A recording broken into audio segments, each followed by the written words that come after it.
the neighborhood, a beautiful day in the neighborhood. Would you be mine? Could you be mine? I'm putting on my shoes like Mr. Rogers did.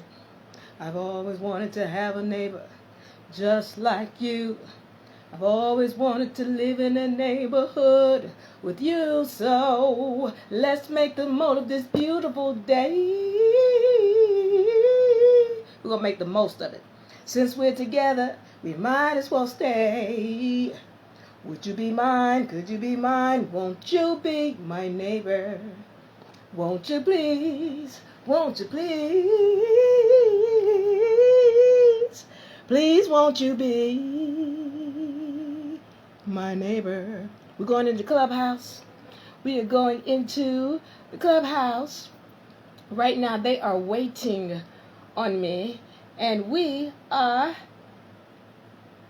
in it. All right. Today we're talking about how your diet plays a role in your mental health.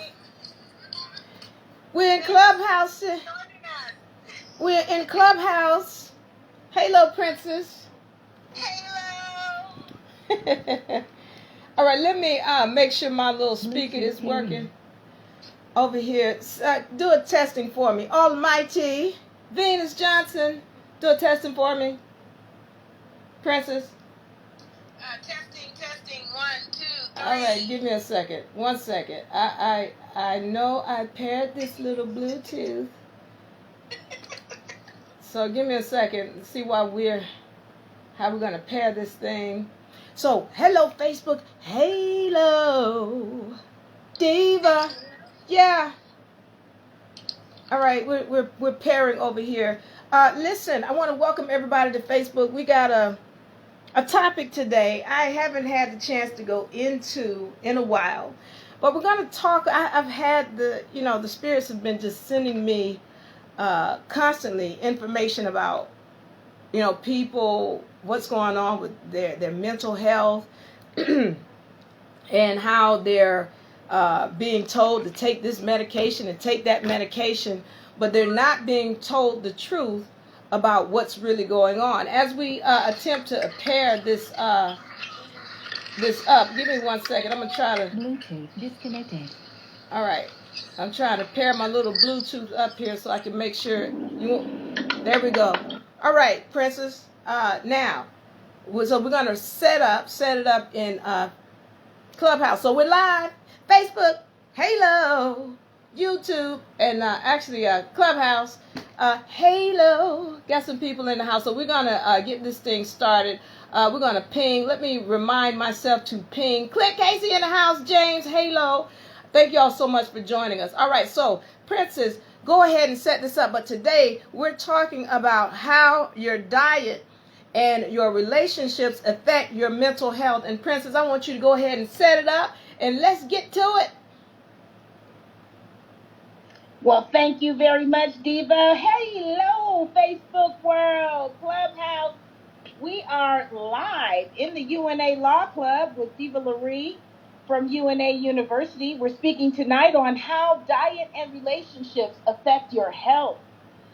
Everyone in the Clubhouse family, if you would go ahead and click on welcome back, Zoser. If you would go ahead and click on that plus sign in the bottom right-hand corner and ping as many of your friends into the room as possible, that would be great. Also, if you have not already, the little greenhouse in the upper left-hand corner next to UNA Law Club, click on that, join the club. That way you'll be made aware of our future events as they arrive. Welcome back, Cosmo. All right. If you do have something you would like to contribute to today's discussion, be sure to raise your hand. We'll bring you on stage. We do ask that out of respect for the speaker, we mute our mics when we arrive on stage and allow her, Diva Laree, to call on you when she's ready to open the floor for discussion. Healthy dialogue is welcome. See, anything else that I can tell you right now? No, that'll be about it. I wanted to thank you all for joining us. Facebook, if you have any questions or comments, go ahead and make them on the Facebook page live, and we appreciate your presence. Thank you. Pay attention. Back to you, Diva. Thank you, Princess. We are live. All right. Listen, we're dealing with how your diet and your relationships affect your mental health.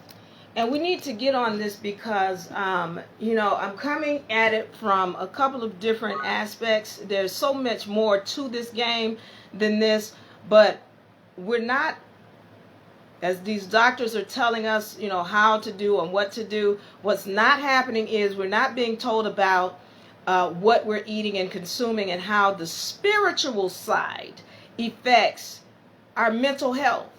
Now, because I can go so deep into this. Even, I've had so many people talk about, they were hearing voices or what have you, and the doctor gives them meds. One of the things you'll have to understand with respect to those who are running this system, let me give y'all this thing so y'all can go and look it up. The Secret Covenant, go look it up. All right, the Secret Covenant, go look it up. And the reason why you want to look that up is because it tells you that there are entities who are at work in this system, and they know full well who you are as a spiritual entity. They know who you are. And because we don't have a clue or an understanding about what's going on, they use our ignorance against us and to their advantage.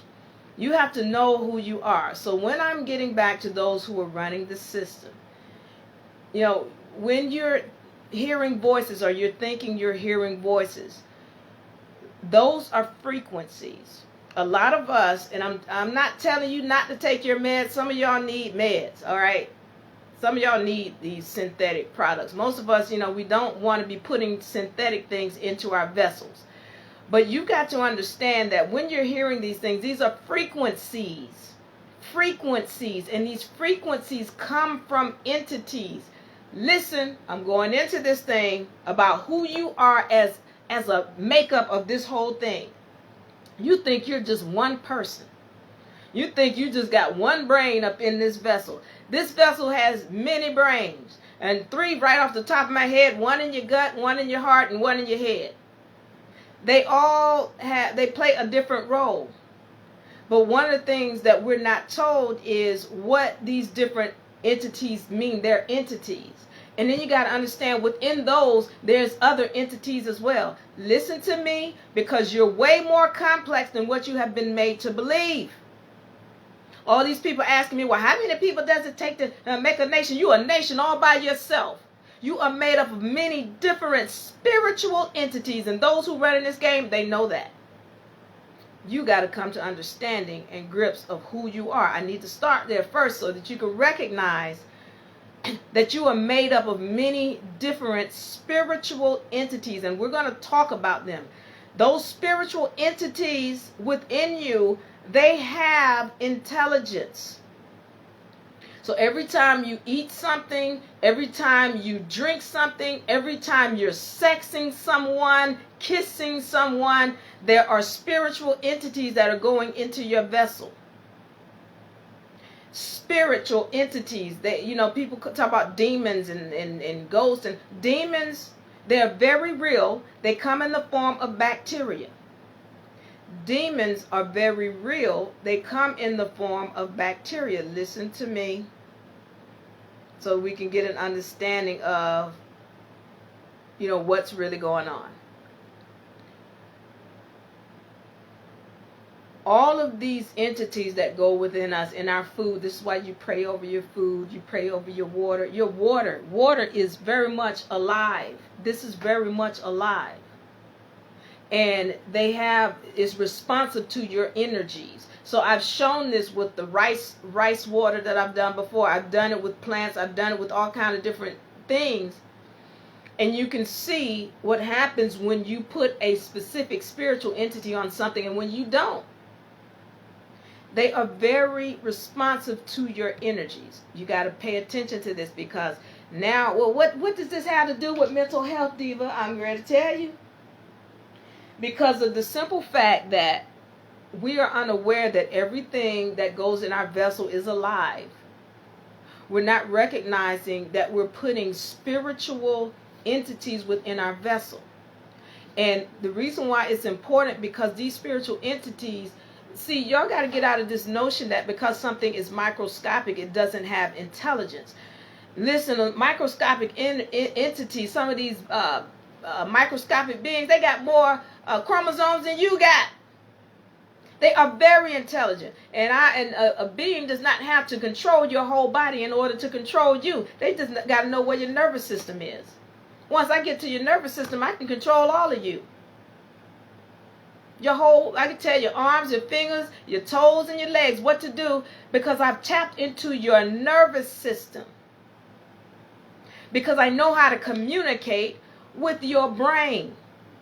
And so what you've got to understand is all of these entities, they go within you and then they start communicating. They communicate. So when you're hearing voices, when you're having cravings, these are those entities within you that are communicating with your brain. They are telling you, hey, tonight we're getting Krispy Kreme. All right, no, we're getting Wendy's. No, we're getting McDonald's. And in your mind, you thinking, nah, we're going to eat healthy. Well, no, you ain't, because the gut said we're going to Krispy Kreme.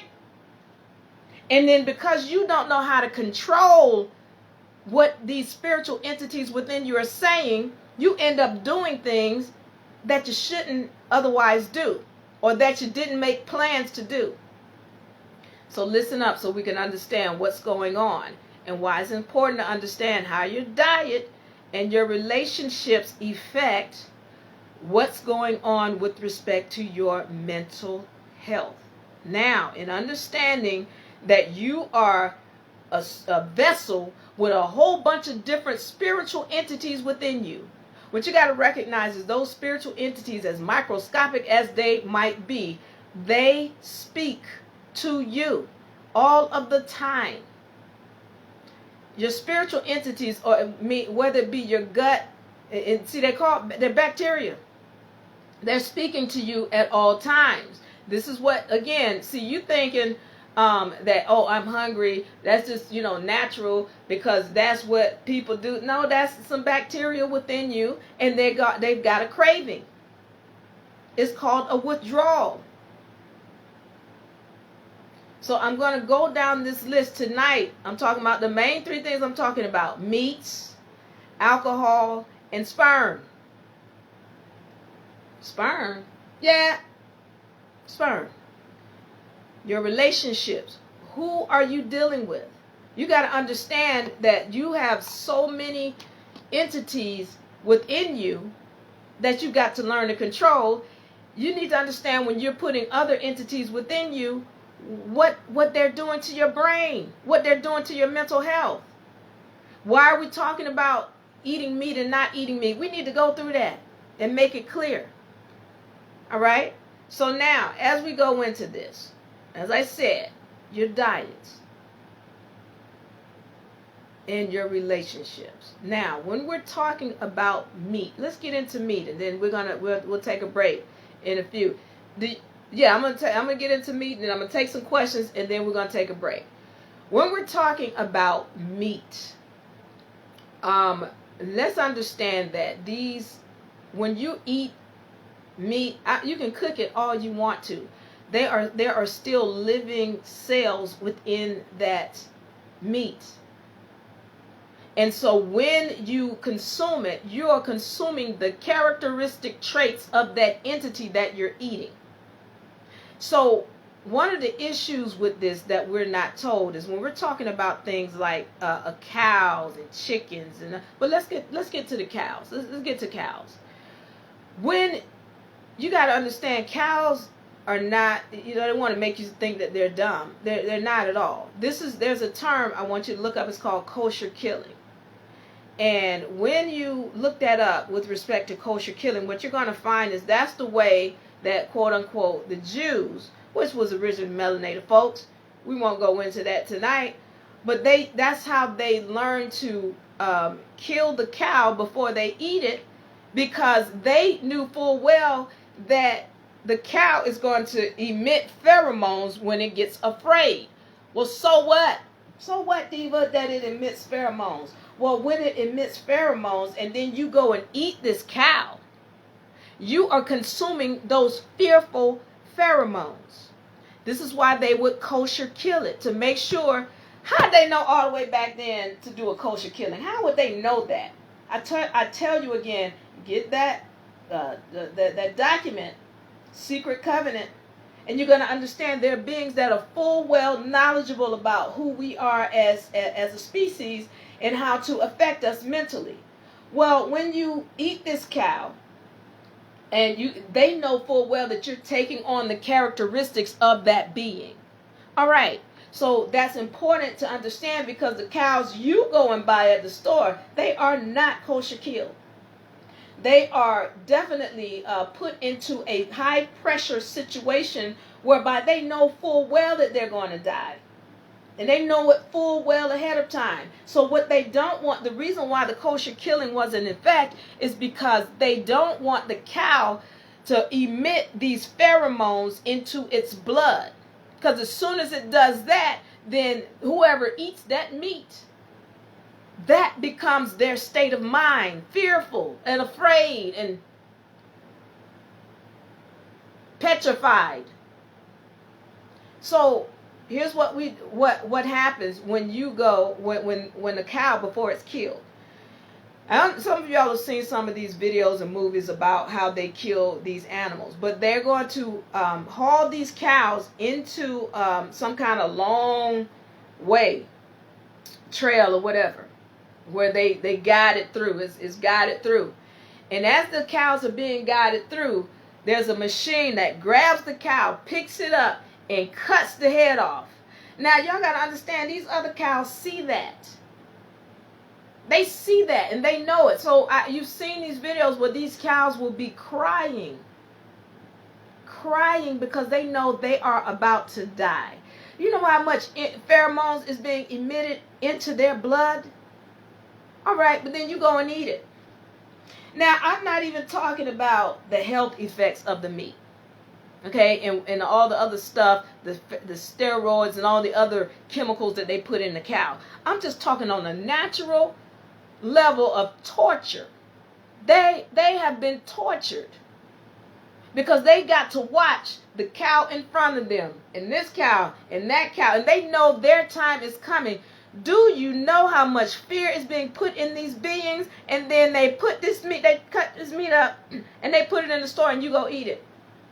And then you wonder why you walk in fear so much. Perhaps I'm telling too much of the truth, and it's unbearable. I don't know. But you've got to understand, perhaps some of y'all like meat so much that I'm telling you things that it's like, no, hey, wait a minute. I like my hamburger. I'm going to eat my hamburger. That's fine. I'm just giving you the facts about why it's important for you to recognize what it is you're eating. See, and we'll get into law, but I'm telling you the laws of your vessel so that when it comes time for you to effect a contract, you're not afraid of the people who are coming at you. Again, when you're eating this meat, it gives you that fearful type way of being. If you're operating under fear, you're not operating in your right mind. If you're not operating in your right mind, you cannot affect any kind of contract. I don't care. See, I'm going back to this. I've said this. Once you get your spiritual side right, everything underneath is child's play. Everything underneath is much easier.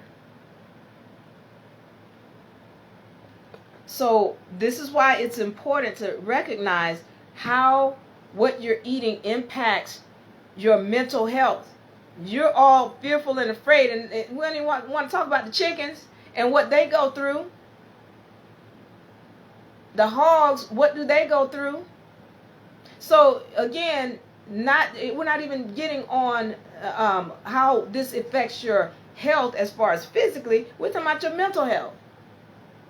You're eating beings that have been traumatized, that have been kept in a little fence and whatever, how these I don't know, farm-fed chickens, the ones that are just stay in a little pen for their whole life. And that's what you're eating. You're taking on their characteristic traits, where you're used to being stuck in that little box. You don't have to go nowhere. You can go in your little cubicle. That's what you're used to. They've trained your mind because they fed you beings that are in that kind of situation on a regular. So it doesn't bother you because you've taken on some the characteristic traits of a chicken and a pig and a cow because of what you're eating. You got to understand, you can cook it all you want to. There are still living cells within that entity. And you're going to inherit them as soon as you eat them. So I'm going to go into, alcohol and the other sperm. But you got to understand, all of these entities they're living, they're alive. And when we talk about a demon or what have you, yeah, they're very real. They come in the form of bacteria. Because these beings, these entities that you put in your vessel, they are communicating with your brain. So people think they're hearing voices and all this. No, what you're hearing is something that you ate and drank. Vaccines too. We'll go into that. All right, so Princess, I'm going to let you come on and reset, and then we're going to go into some other stuff. If y'all have any questions, by the way, if there are any questions, please let us know. Anything you want to say. Quan, let me say this. Avine, Halo, Cheryl, Ebony, Cordell, Abria. I hope I said that right. I apologize if I didn't. Almighty Venus is in the house. Sunshine. Thank you all for joining us in Facebook. Zozer, Halo, and Justin Cosmo. What's going on?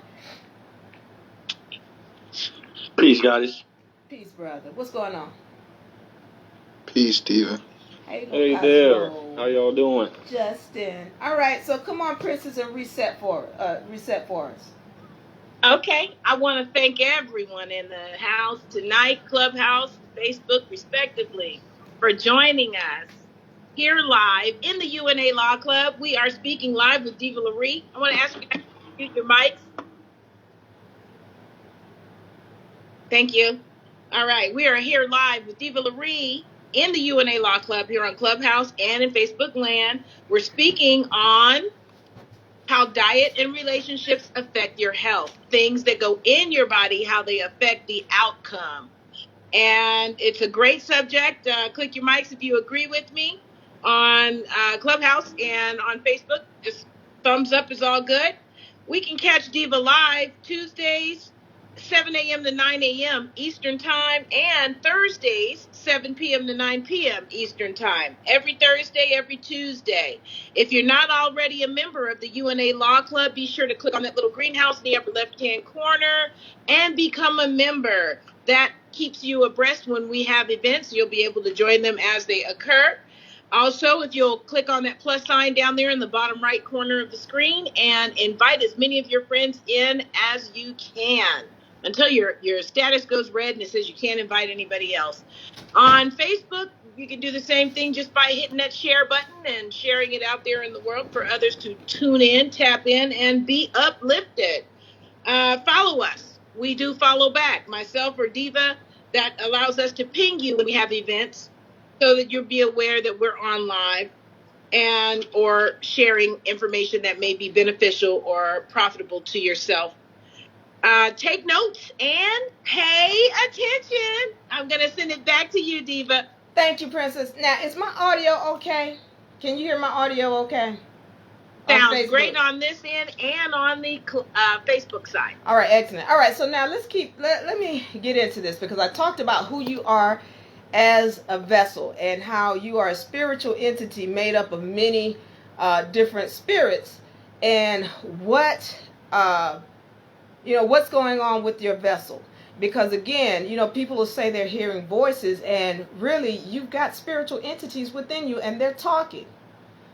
All right, and the problem is that we can't hear the spiritual entity that we need to hear because we got all these other entities in us talking so loudly you can't hear the spirit you need to be connected with so it can guide you. And a lot of that has to do with what you're consuming and what your relationships are. All right, let me get into alcohol. When we're talking about alcohol, as I spoke about, we're looking at spirits. Now, alcohol, another term for alcohol is mineral spirits. Why do they call it mineral spirits? Well, they call it that because it has spirits in it. Now, I'm going to go to a deep molecular side, and I want you all to look this information up. When I'm talking about the mitochondria and what she does and how she operates. Now, y'all pay attention, because I'm going deep. I know I'm going deep on the science side, but when you understand science and spirituality and law and all this stuff, it's all intertwined. It's all intertwined. The mitochondria, I love talking about it, mighty mitochondria, because that is, the mitochondria makes everything move in this dimension. In this third dimension, the mitochondria makes everything move. So when you're talking about the wind blowing, the lights flashing, all of it has to do with the mitochondria. Your eyelash batting, mitochondria. Nothing moves without the mitochondria. And the mitochondria produces ADT, adenosine triphosphate, ADP. Adenosine triphosphate, ADP. And what that is the gold for everything in your third dimension. And that comes from the mitochondria. Now, what she does in producing that gold is water is a byproduct of the adenosine triphosphate that the mitochondria produces. Water is a byproduct of the adenosine triphosphate. Now, what happens is when there's oxygen, the mitochondria is going to produce water. These are spirits. Remember, this is spirits as well. But when there's no oxygen, hey, little Cosmo, when there's oxygen, and I'm gonna take questions in a second. But when there is no oxygen, she's gonna produce alcohol. Those are spirits. They are stronger spirits. They're so strong they will once again take over your entire vessel. You won't be able to feel nothing. You won't be able to move your legs, because those spirits, see, they call them mineral spirits for a reason, not just because, oh, that's cute way. No, it's spirits. They're bacteria. Listen to me. They are bacteria, because that's really what the mitochondria is. She's a spiritual entity. She's a bacteria, but she produces larger, what we call combination of entities that create stronger spirits.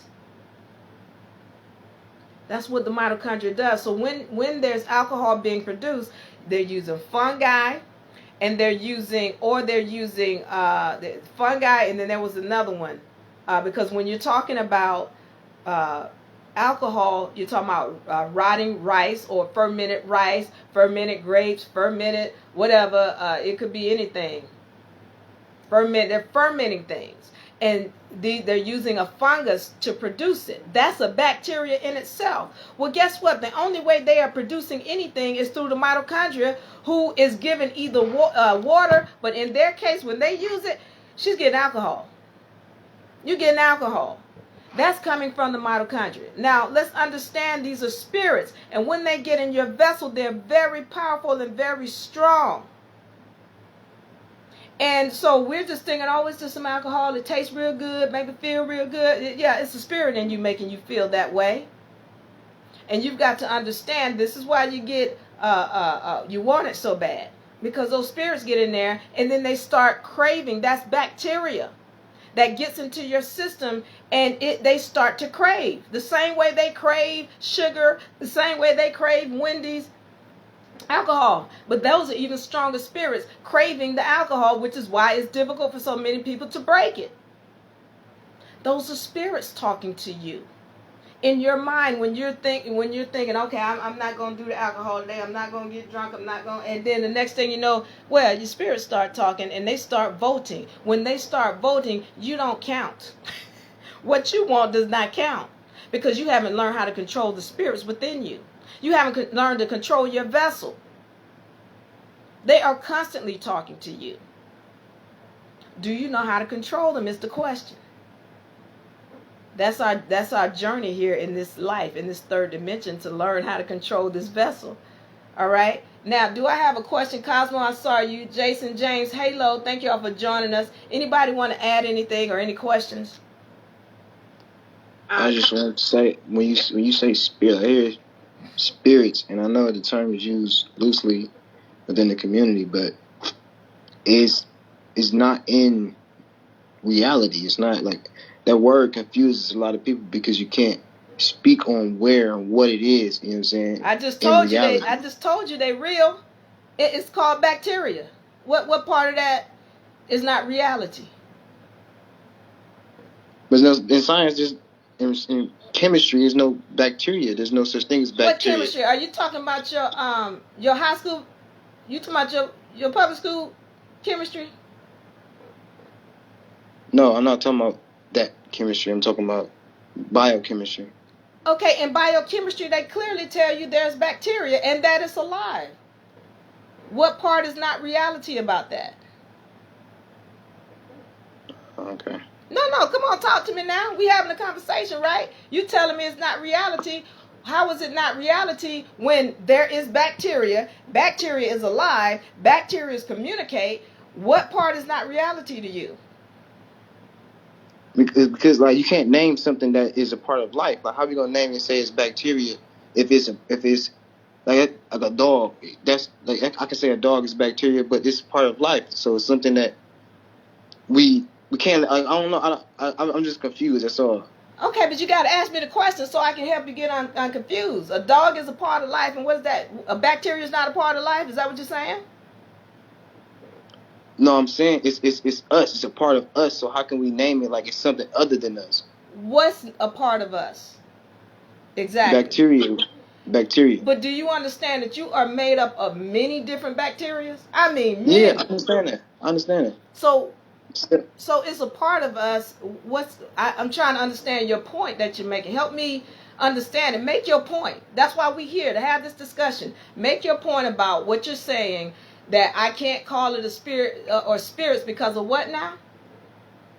No, what I'm saying is, like, when you say bacteria, right? You say these bacteria, and I'm saying, well, that is not. It is me too. So if I identify it as something that isn't me, or if I say, oh, it's this or it's that, then that's just like my blood. You know what I'm saying? Or it's making it separate or from myself, and it's not. It's like, why would I do that? Then I start seeing it as something else rather than me. You know what I'm saying? Because like we touch bacteria every day. You know what I'm saying? It's a part of us. So when you touch, but when you touch bacteria every day, are you saying that's you, the bacteria on the table that you touch? You're saying that's you? No, what I'm saying is it's needed for us to thrive. Okay, so what you're saying is all bacteria is needed for us to thrive? Right, and right. That's what I'm saying. I'm saying here it is. If it's like bacteria that we need, it's part that we need to thrive in. So if it's, you say all bacteria, if it's not the bacteria that we need to survive, then it's not bacteria. It's a foreign entity. Okay, so let me clear up some things. So thank you for that, Cosmo. Here's the deal. First of all, let's talk about who we are. Good. Thank you, Cosmo. So I'm going to go on this based on what Cosmo said. What we got to understand is we are made up of 10% human cell, and the other 90%, really is more than 90%, is bacteria. We are really walking bacteria. All right, let's make that clear. And Cosmo, if you got anything else to add on this, I want to hear it. There's so many different types of bacteria within us, and we need some of them to help us. Some of them are there for us, some of them are not there for our benefit. So when I'm talking about, for example, an alcohol bacteria, if you don't know how to control that alcohol bacteria, you don't know how to make it work for you. Most people don't know how to control that alcohol bacteria because it's a very powerful force. It's very powerful. So it gets into your system and it doesn't work with you or for you. So yeah, you got other bacteria already in your system. What they call it, there's a antibacteria and then there's a probiotic for probacteria to help the good bacteria. So there's the bacteria that are for you, and then there's bacteria that will kill you. Nobody has here, I have not said, and maybe I want to make this clear, that all bacteria are terrible for you. I've never said that. I'm telling you that you got bacteria in you that are constantly working in your body and voting constantly. And so what the issue is that when you're hearing those bacteria, you can't hear the spiritual entity that you need to listen to. Did I clarify that for you, Cosmo, or are you still saying what I said is confusing? No, I understand exactly what you're saying. I think you may not understand what I'm saying, and I think we got a different view on it. Okay, what are you saying? I understand the body's made of bacteria, mm-hmm. and we got you saying it's good bacteria and it's bad bacteria. Let me rephrase it's only good. I'm saying it's only good bacteria. Which we call bad bacteria is not bad bacteria. It's a foreign entity that's not supposed to be within us, so we can't call it because it's only good bacteria. That's what I'm saying. You're saying bacteria. There's no such thing as bad bacteria. So you're using, that's your term, that because you're saying the good bacteria, quote unquote, you're saying there's no bad bacteria. Bad bacteria is just a foreign agent. Is that what you're saying? Yeah. And then I want you to make sure you stick around for the rest of this conversation, because we're going to talk about an agent and foreign agents inside of the vessel. And then you can tell me if this is a foreign agent or a bad bacteria. So a foreign agent is not supposed to be in the vessel, and which is most of the things that you eat and most of the things that you're drinking. They're foreign. This is why your body fights against them. So, and so we're going to get into this, Cosmo. I want you to hang in, because if you're saying that anything... No problem. Yeah, if you're saying that anything that's fighting against the vessel is a foreign agent, good. Then I really want to hear your comment when we get into this, when we're talking about the other forms of spirits that are in your vessel that cause issues. Again, getting back to how what you're consuming affects your mental health. When you're drinking, this alcohol or what have you, again, you got in your vessel spiritual entities, and I'm calling them spiritual entities because that's what they are. They're communicating with your mind, with every other part of your vessel. And because we don't recognize that, oh, wait a minute, this alcohol is causing me this kind of issue. We're not even talking about the physical. We're even talking about the mental. Or you don't remember things, or you can't control your actions, and you can't control your limbs because something else has taken over your vessel. So getting back to this, about what the mitochondria does. When we're talking about alcohol, these are very strong spiritual entities. That's why they call it mineral spirits. So and Cosmo might not like the term spirit because it's a part of us, but here's the deal. They called it mineral spirits for a reason. They are spirits. Those who are running this game, they full well know that. All right? So now, when we're talking about alcohol, again, I don't tell grown folks what they should or shouldn't do. What I just want you to understand is what the effect is. And when you're constantly putting these bacteria in your vessel, and then you're not controlling what's going in your vessel, then what's going to happen is they are voting in your vessel. They stick around. They don't just leave. Just like when you eat the cow, you eat the pig or whatever, they're in your vessel and they're constantly taking vote inside of your vessel, meaning they're communicating with your brain. And so what science does show is these beings, they talk. They talk in the form of chemicals that go through your blood. They talk in the form of chemicals that go through your blood. So when you're having these cravings, that's your bacteria, whether they be quote unquote good or bad, whether they be foreign or not, they are communicating with your brain. And so one of the things we need to become cognizant of is that what what is the effect of the things that we're putting in our vessel having on our mental health? And so I'm going to go deeper into that after I go into this, the next part. I told you I want to go through 3 parts. As I go through this next part, I want to go into the mental health side of it and what I've seen so many people deal with. All right, come on, Princess. I imagine that you answered Amara's question already about the herbs, that tincture is made of alcohol, that alcohol is a spirit, mineral spirit. So you answered that already. Let's see. And she was saying she bought some and the alcohol is too strong. It's usually 100 or more proof to do tinctures, so it's going to be very strong. That's how they pull the qualities out of the herbs.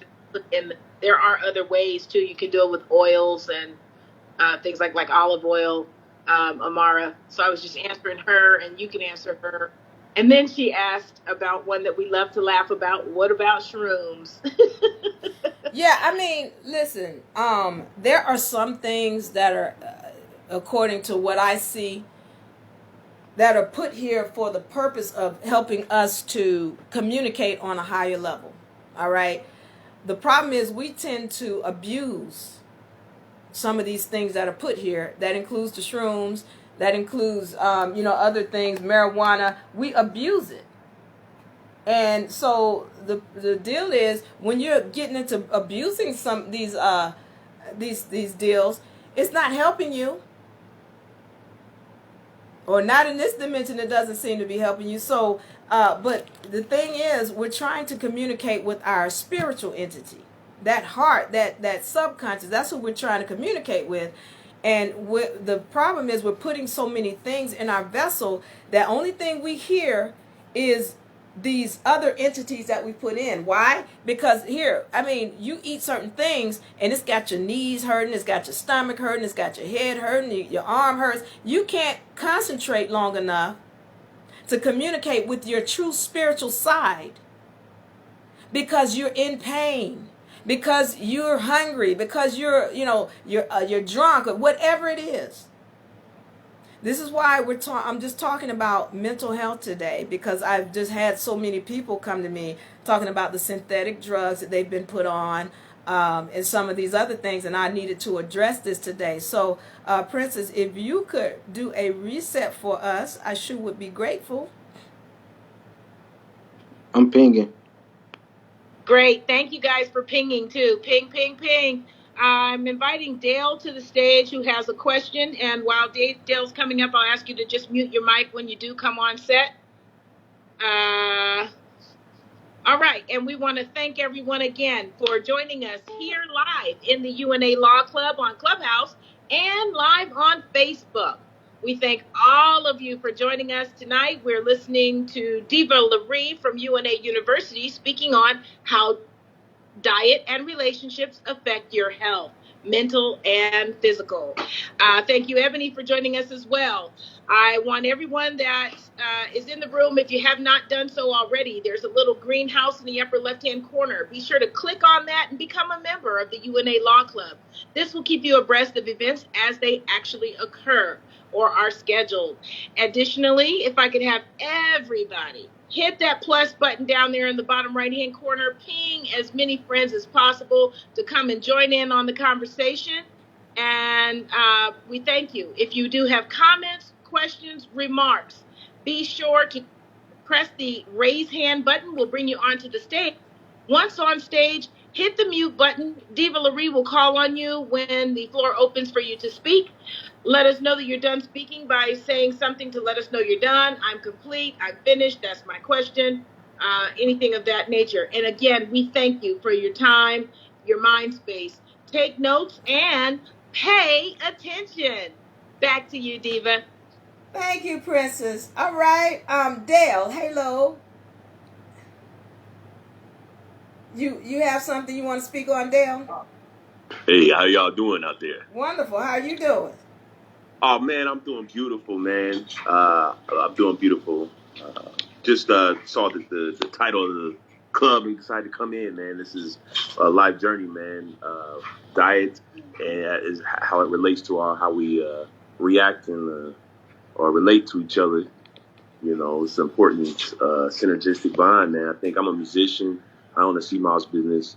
And, man, I've just kind of, you know, I just know firsthand being plant-based that, you know, once you get your diet on track, you know, it helps with your mental health, your mental acuity, you know, all that good stuff, man. It you know, I think Dr. Sebi said minerals and vitamins are pretty much like sunlight, different vibrations and spectrums of sunlight and all that. And so we just need to, you know, get as much of that as possible, those biophotons in our systems, you know, from eating raw fruits that's cooked by the sun, raw vegetables cooked by the sun.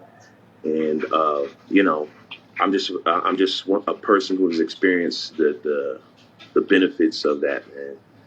And it's very powerful and profound. And so thankful for, you know, dialogues like this that let people who may not have experienced it know that, you know, health is wealth, man. Yes. You know, no matter what, no matter how much money you got, how much whatever you got, if your health isn't right, man, it just isn't worth it. Right. All right. Well, Dale, yeah, I appreciate it. Thank you for the words. Yeah, for sure. Thanks for inviting, you know, having me here. Yeah. So now let's get on. I hope you don't get mad at me at this next section I have to talk about. So everybody in the house, make sure you're following one of us so that we can ping you when we and we do follow back. Yes. So now I need to get into this third section. I told you I'm talking about meat. I'm talking about alcohol. And I want to get into now sperm. Now, before I go into this, I want to preface this with, I want to say to my brothers, I love you. I love you and I respect you. I appreciate you and I honor you. But I got to speak on what is going on with respect to what women are doing that's causing them some issues. Now, I'm going to start off here with understanding what a sperm is. They'll tell you, oh, the sperm is the only human cell with a flagellum. And say it's the only human cell with a flagellum. Now, listen, a cell, what we got to understand is that a cell is not really considered to be, it's a container. A cell is a container. Let's just say it like that. But the thing that makes the container move are the bacteria that's within that cell. Just like this vessel, this body, the skin is just a container. But what's really making it move are the germs and all of the bacteria that are within it. All of the bacteria within it, that's what's making this cell or this vessel move. It's a vehicle because it's got so many germs within it. With that being said, they talk about the sperm being a human cell. It's really a bacteria. They don't want to say that because that's what it is. And the deal that we have to understand and women need to recognize is just like the alcohol, the cells in the alcohol, just like the cells in the meat.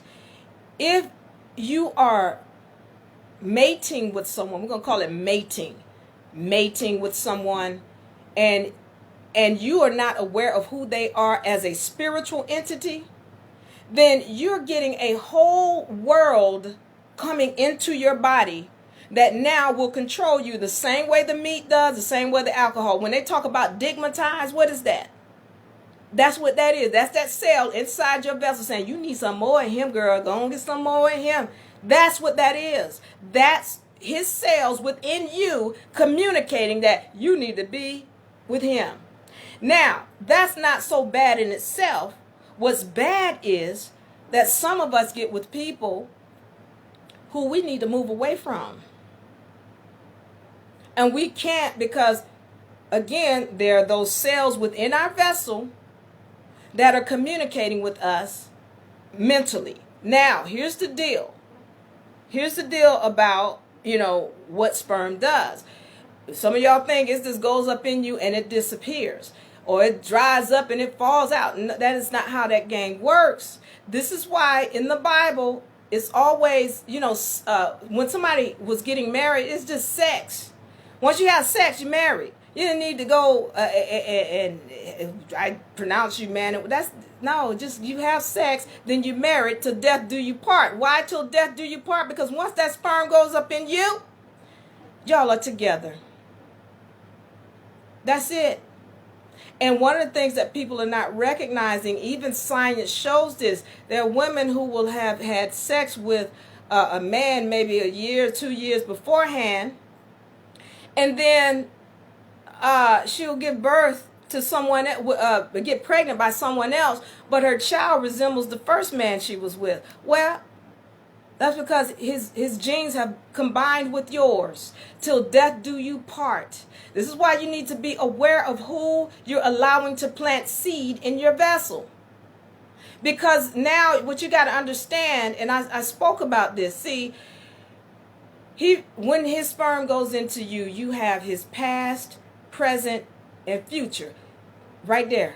When you know how to tap into it, this is why you as a woman, you're very powerful. If you know how to tap into it, you can see his past, present, and future. But if you don't know how to tap into it and you don't know how to control it, he's going to control you. Because when his cells go into you, everything of him is in you.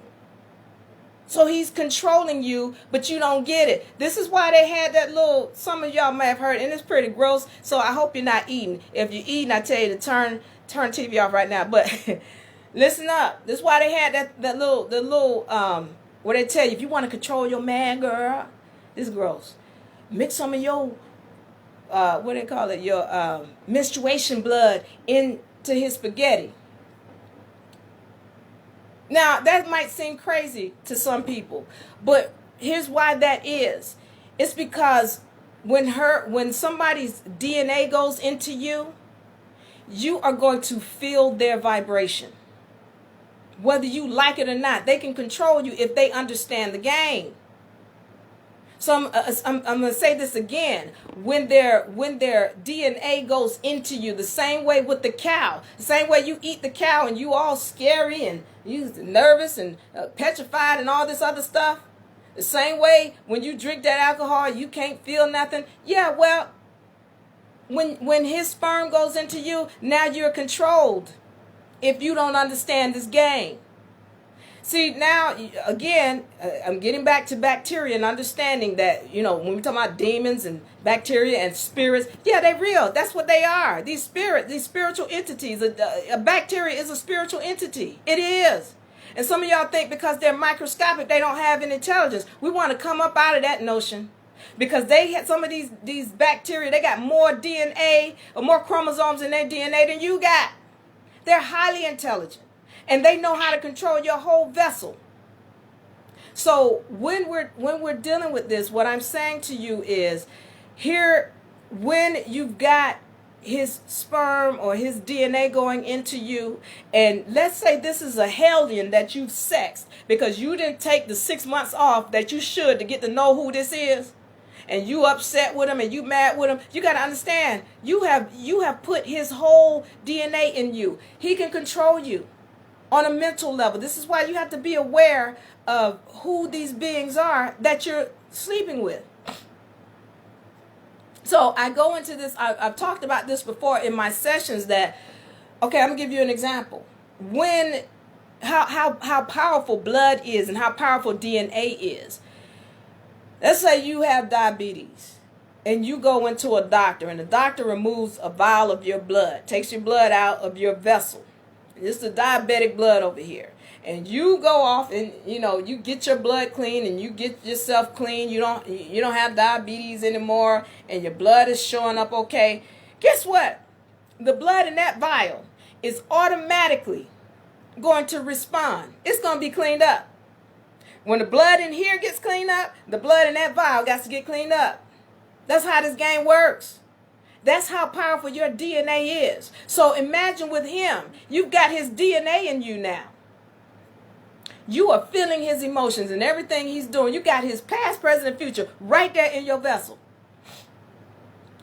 And Past, present, and future. His DNA is within you talking. His DNA is within you talking. This is why you need to understand why this is important, because y'all, listen, I talked about my brothers. You need to understand this. All right. When we're talking about the Y chromosome and the male, and brothers, I love you. I'm not trying to dish you. This is scientific fact that I'm getting ready to say. So some of y'all are not aware of what's going on. I want you to go and look this up, because I'm not trying to be hurtful or disrespectful to you. But the Y chromosome is an unnatural entity. I'm going to just stop right there and just say it's an unnatural entity. Somebody purposely genetically modified the X chromosome to create the Y. The X is the original chromosome, and the Y is a derivative. It is derived from the X chromosome. Why is that important? It's important because when you have a genetically modified entity, its purpose is to fight against nature. Why is this important? Because if you've got a male or someone who you're dealing with and he is not spiritually grounded, if he is not close to his spirit, his natural side, then he's going to fight against you. His nature is already to fight against you, to fight against the feminine. That's what the Y chromosome does. Even on a molecular level, we're not talking about even him as a being wanting to fight against you as a woman, but on a molecular level, there is a fight going on within him against the feminine. Now, these are just scientific facts. You go look this up, what the Y chromosome is with respect to the X chromosome, and it's going to tell you that within him, he already has a battle. Now you go and you get his sperm within you, and let this be somebody who is not spiritually grounded, and you're going to catch hell. You're going to wonder why it is you can't even get right. And again, you're going to want him because his sperm is inside of you calling for him. So I'm saying to you, because we haven't been made aware of these things that are going on, because we are clueless about, what sperm is, what spirits are, what germs are, how they react to the body. Everything is alive. Again, this water is alive. Anything that you're putting in your vessel, it's alive. And because we haven't been made cognizant of this, we're going and consuming things, and we're not recognizing why it's affecting our mental health. When we, after we do a reset, I'm going to take some questions real quick, because I know some people got some things to say that might have some kickback. I love you, brothers. I want y'all to know that. I'm just trying to put the facts out there, because if you are close to your spirit, then you good. But some of these brothers out here, they are literally fighting against the feminine. And if you are sexing someone like that with those kind of genes, and those sperm get in you, and they are going to communicate. So now you got to understand, as you are a universe, you are a universe all by yourself. You are a universe. So now you got other, as Dale said, or Cosmo, I think it was Cosmo said. As Cosmo said, when you got these foreign entities coming into your universe, and they already fighting against you, you can already have a battle going on within yourself. His sperm and your cells, they fighting. And you wondering why you can't get right. Why your whole life is in disarray because you with this person. Well, he's fighting against nature as it is. Well, then you let him into your dimension. And so now you wondering where all this hell in your life is coming from. Look, again, what we're eating, what we're drinking, what we're sexing. We need to become more aware. And then I'm going to go into it. I'm going to take some questions now. Anybody have any questions? In Facebook, I thank y'all for joining us. Amara. The control the mind. Sharon Divine. I had a statement I wanted to make. Come on, Cosmo. When you say genetically modified, I don't think that men are genetically modified. I think that we are a lower entity. I don't know. I won't say entity or dense matter, but I think we're just a lower version of the woman, and that the woman did something on this planet once upon a time, because they were all women. I agree with that, on this planet, and that they did something to where they lost 2.23 chromosomes, and they split, and man came out. Okay. Was that what you had? Okay. Okay, so let's talk about that. Now, one of the words you keep using, Cosmo, is you don't think. Now, for me, if I'm going to speak on something, I'm not going to speak on what I think. I'm speaking on what the research shows. And when I get into this subject, science has clearly proven that the male, it's not even the male, it's the Y chromosome, is a genetically modified. It's not, I'm not even thinking on that. That's what they said. And they show it that the scientists, when I say they're showing that there is no way that this came about naturally. Like, it's not a natural occurrence. Like, oh, okay, so let's talk about what the X chromosome is and the Y chromosome. The X chromosome has, according to science, 1,400 some odd genes in it. So let's understand this. You've got the gene, and then you've got the chromosome. All right. So there are many genes in a chromosome. So X chromosome has 1,400 genes in it, more or less.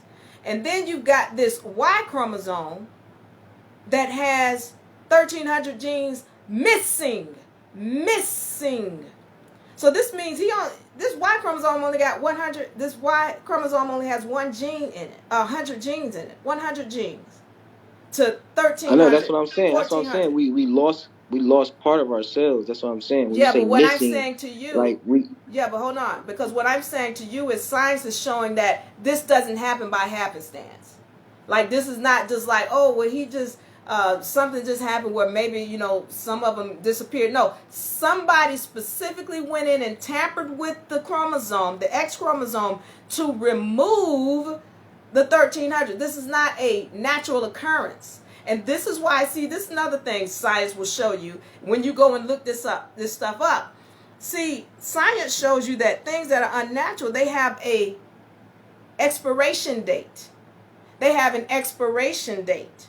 And that's why they're telling you this Y chromosome is supposed to disappear. But when you listen to the scientists, these are males that are talking. They're like, oh, well, maybe in about 10 billion, million, trillion, hundreds of years now, it'll disappear. No, that's not when they disappear. They disappear when a certain group of people come into knowledge of self.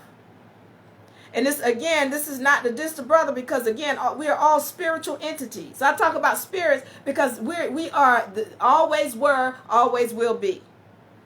So you are in a vessel that you have just inhabited as a spiritual entity. That's just all the deal is. You are in a vessel that you have inhabited as a spiritual entity.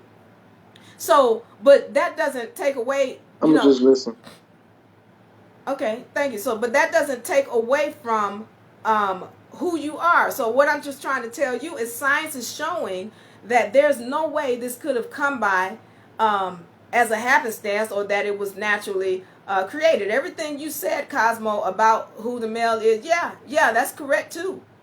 But science is clearly showing that this didn't happen just by some kind of natural occurrence. The reason why it's important to understand that is because with this kind of thing, this genetically modified situation, you got to understand what comes about. Anything that's genetically modified becomes, forgive me, brothers, I don't want y'all to be mad at me, but it becomes a parasitic being. Parasitic, meaning it can't live without the host. And Cosmo, yes, you are right when you say women did something. Women did some dirt. See, all of this going back to a spiritual level, there's a cosmic baggage that has to be paid. Women did dirt to the male. They did. Even when it comes to creating him, just the way that the male was created, he was created as a slave. He wasn't created to be we equal and you my partner. And no, he was created as a slave, as a sex slave, no less. And so the thing is, when we're understanding who he was and why he was created and the energy that was put on him, there's no, when you understand universal laws, then it becomes clear why he became to be in power in the way that he is and take her over, because a lot of people are not understanding that this whole planet was originally under a matriarchal order. It was the woman that ruled, not the male. This marriage stuff and this religion stuff, this is new to the planet. They start telling you hundreds of trillions of billions of years ago. No, this just happened not 2,000 maybe years ago, when patriarchy took a stronghold on this society, on the world, on the planet. The woman used to rule everything. And she put out a lot of dirt towards the male, so she's got to reap that. That's called karmic, that's what y'all call karmic baggage. And that's why she's reaping it. But y'all got to understand, as a male, that vessel is let me rephrase that. The Y chromosome is genetically modified, and at some point it has an expiration date. And scientists know this. That's why you want to go and do your research, because I'm not making this up. This ain't none of Diva's making this stuff up. I'm giving you what I have done some deep research on, and they're showing, yeah, this thing's supposed to expire. But any male telling you this story, he don't like that, because there's that ego going there. I'm a male, and this is the great vessel. And no, it ain't. Not even the woman, this human vessel. I'm supposed to be able to levitate up out of here and walk through walls. What is this? You understand? I'm saying, as spiritual entities, we can go to a much higher level when we have our minds right. When we have good mental health, we can achieve much greater heights than these vessels and get to the point where you don't even need somebody else to procreate.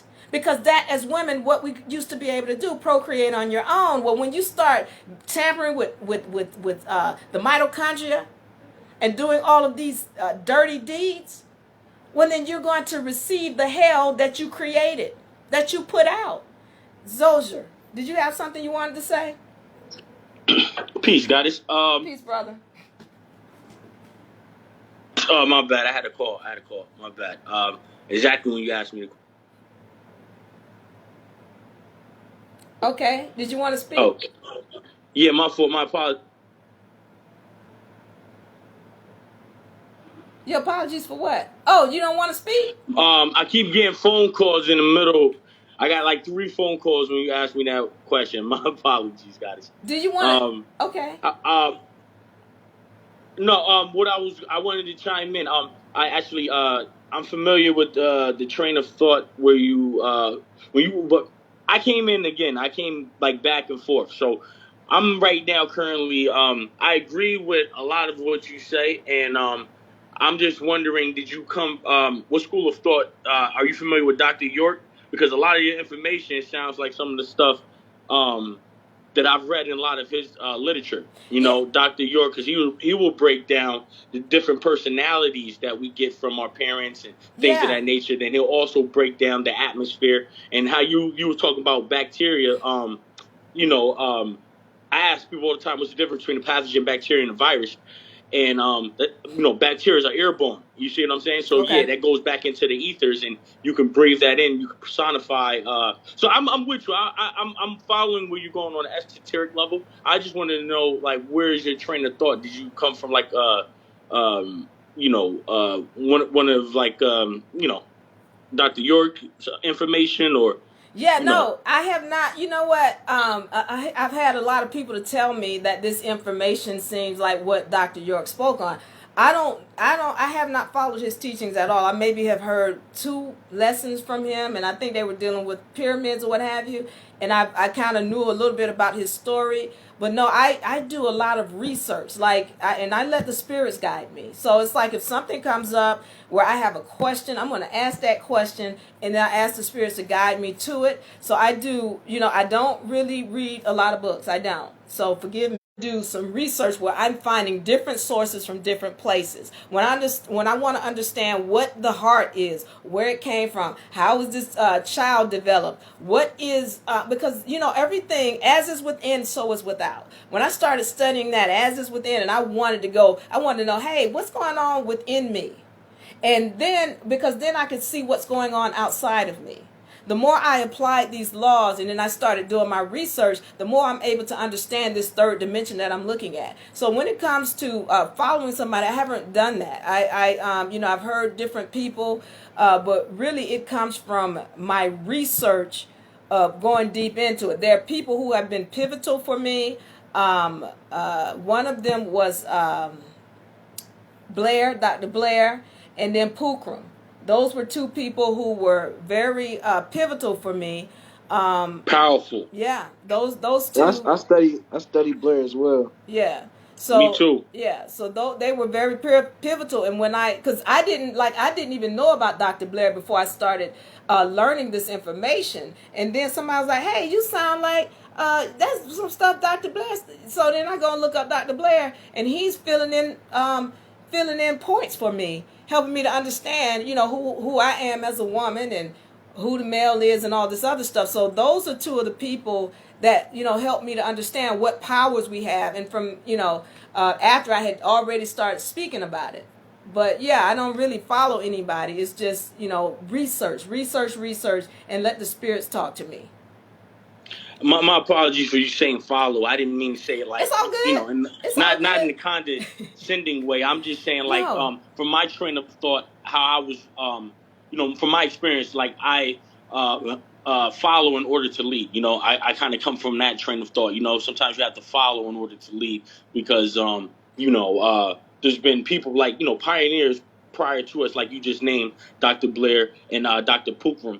And I love them both. And I just try to take from all the master teachers and implement it to make my life and my family, my family and my race life better. You know what I'm saying? Yeah. So I'm agreeing with the entities and the bacteria and the spirit beings. I'm with you on all that. And it's very deep. The one thing I was saying that I was thinking about when you said that men, because from my knowledge and my research, prior to what we have today, you had the Roman Empire, you had the Greeks, you had what they call the Egyptians or Kemet, right? But prior to that, you have Atlantis and Lemuria.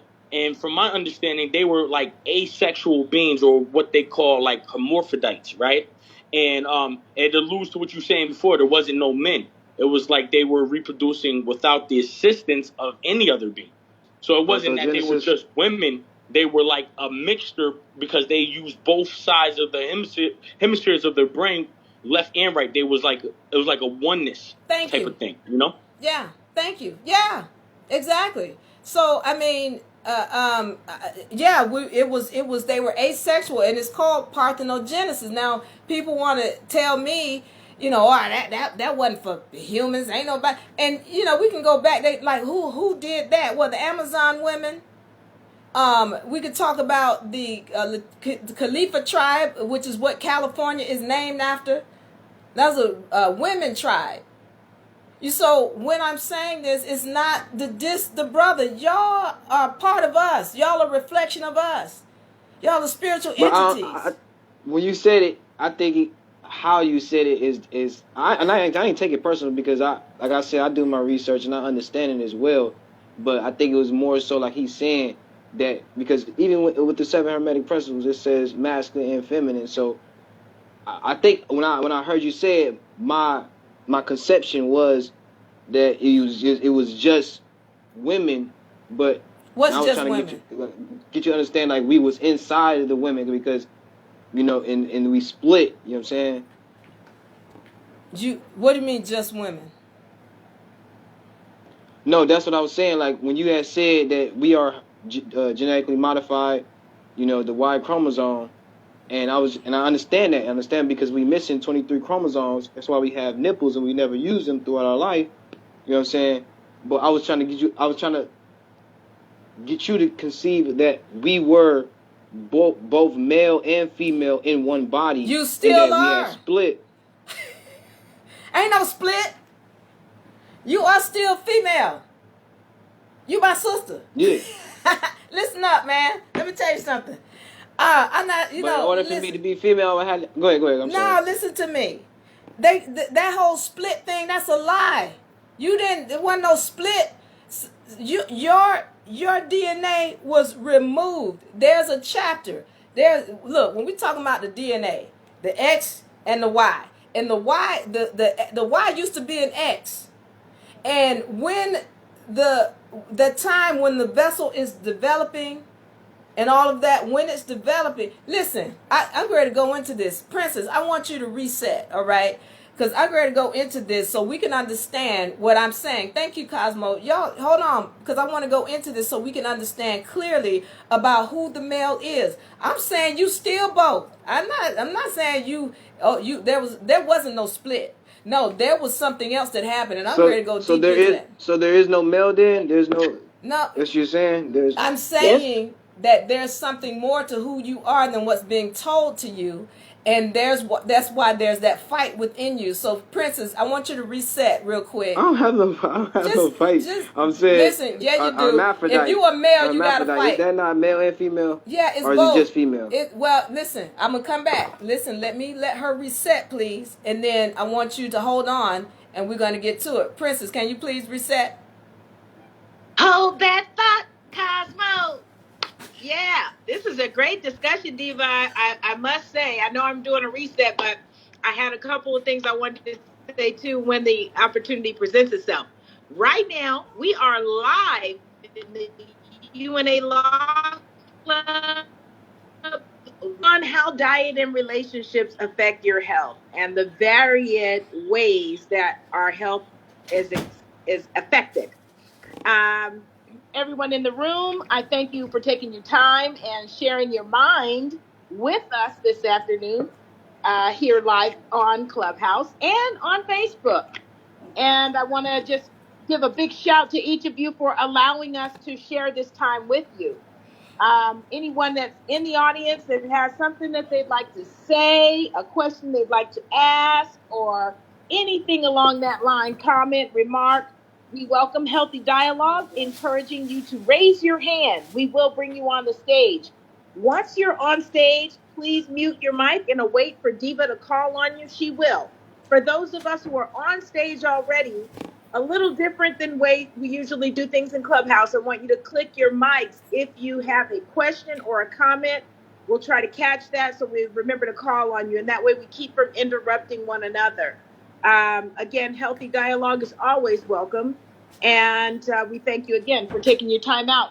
If anything that you're hearing today is new to you, I recommend you have a notebook and a pen handy. Do the research. We don't just try to tell you something and have you go with that. Look it up so you know for yourself.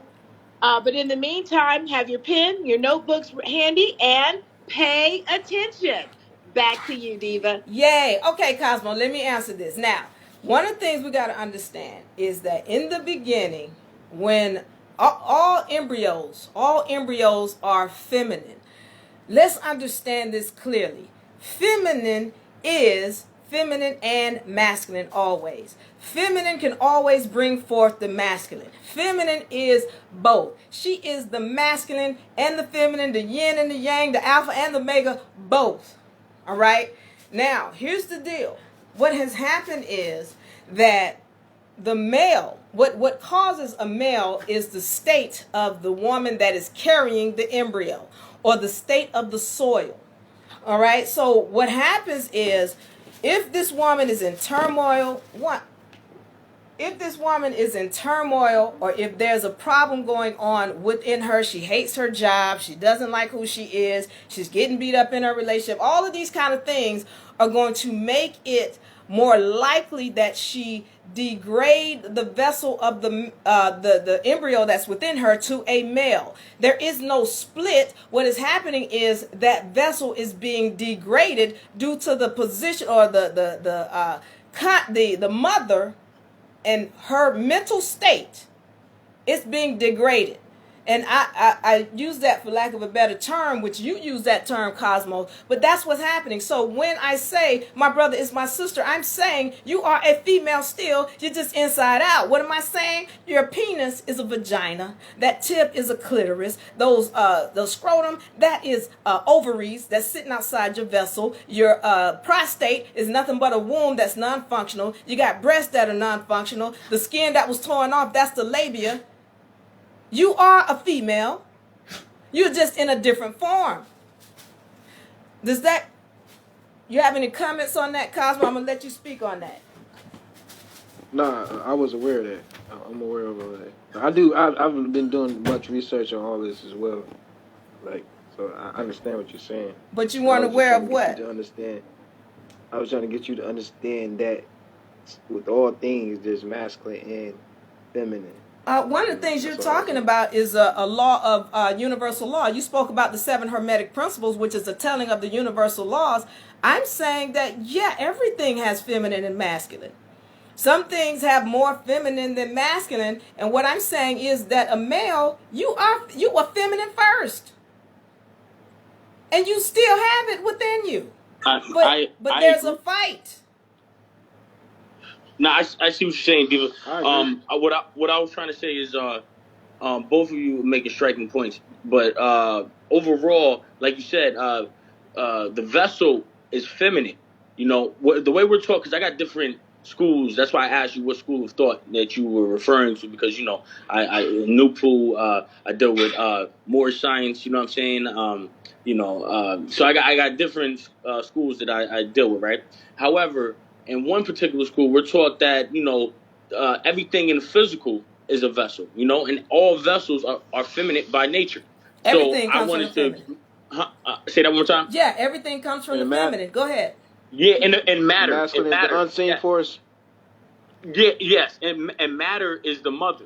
You see, so that's why we're dealing with, like you said, you have men have breasts and they're not active. You know, the penis is a elongated clitoris. It's a vagina. Yeah, the ovaries are balls, for lack of better words, right?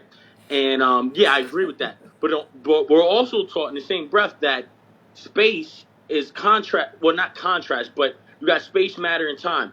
And space is opposite to matter, which is masculine. So the father is or the spiritual side or the ether side is masculine. So I agree with what you're saying, but it's still. I mean, who taught you? You just said, are you saying the darkness is the feminine? No. I'm saying the vessels that we're dealing with right now.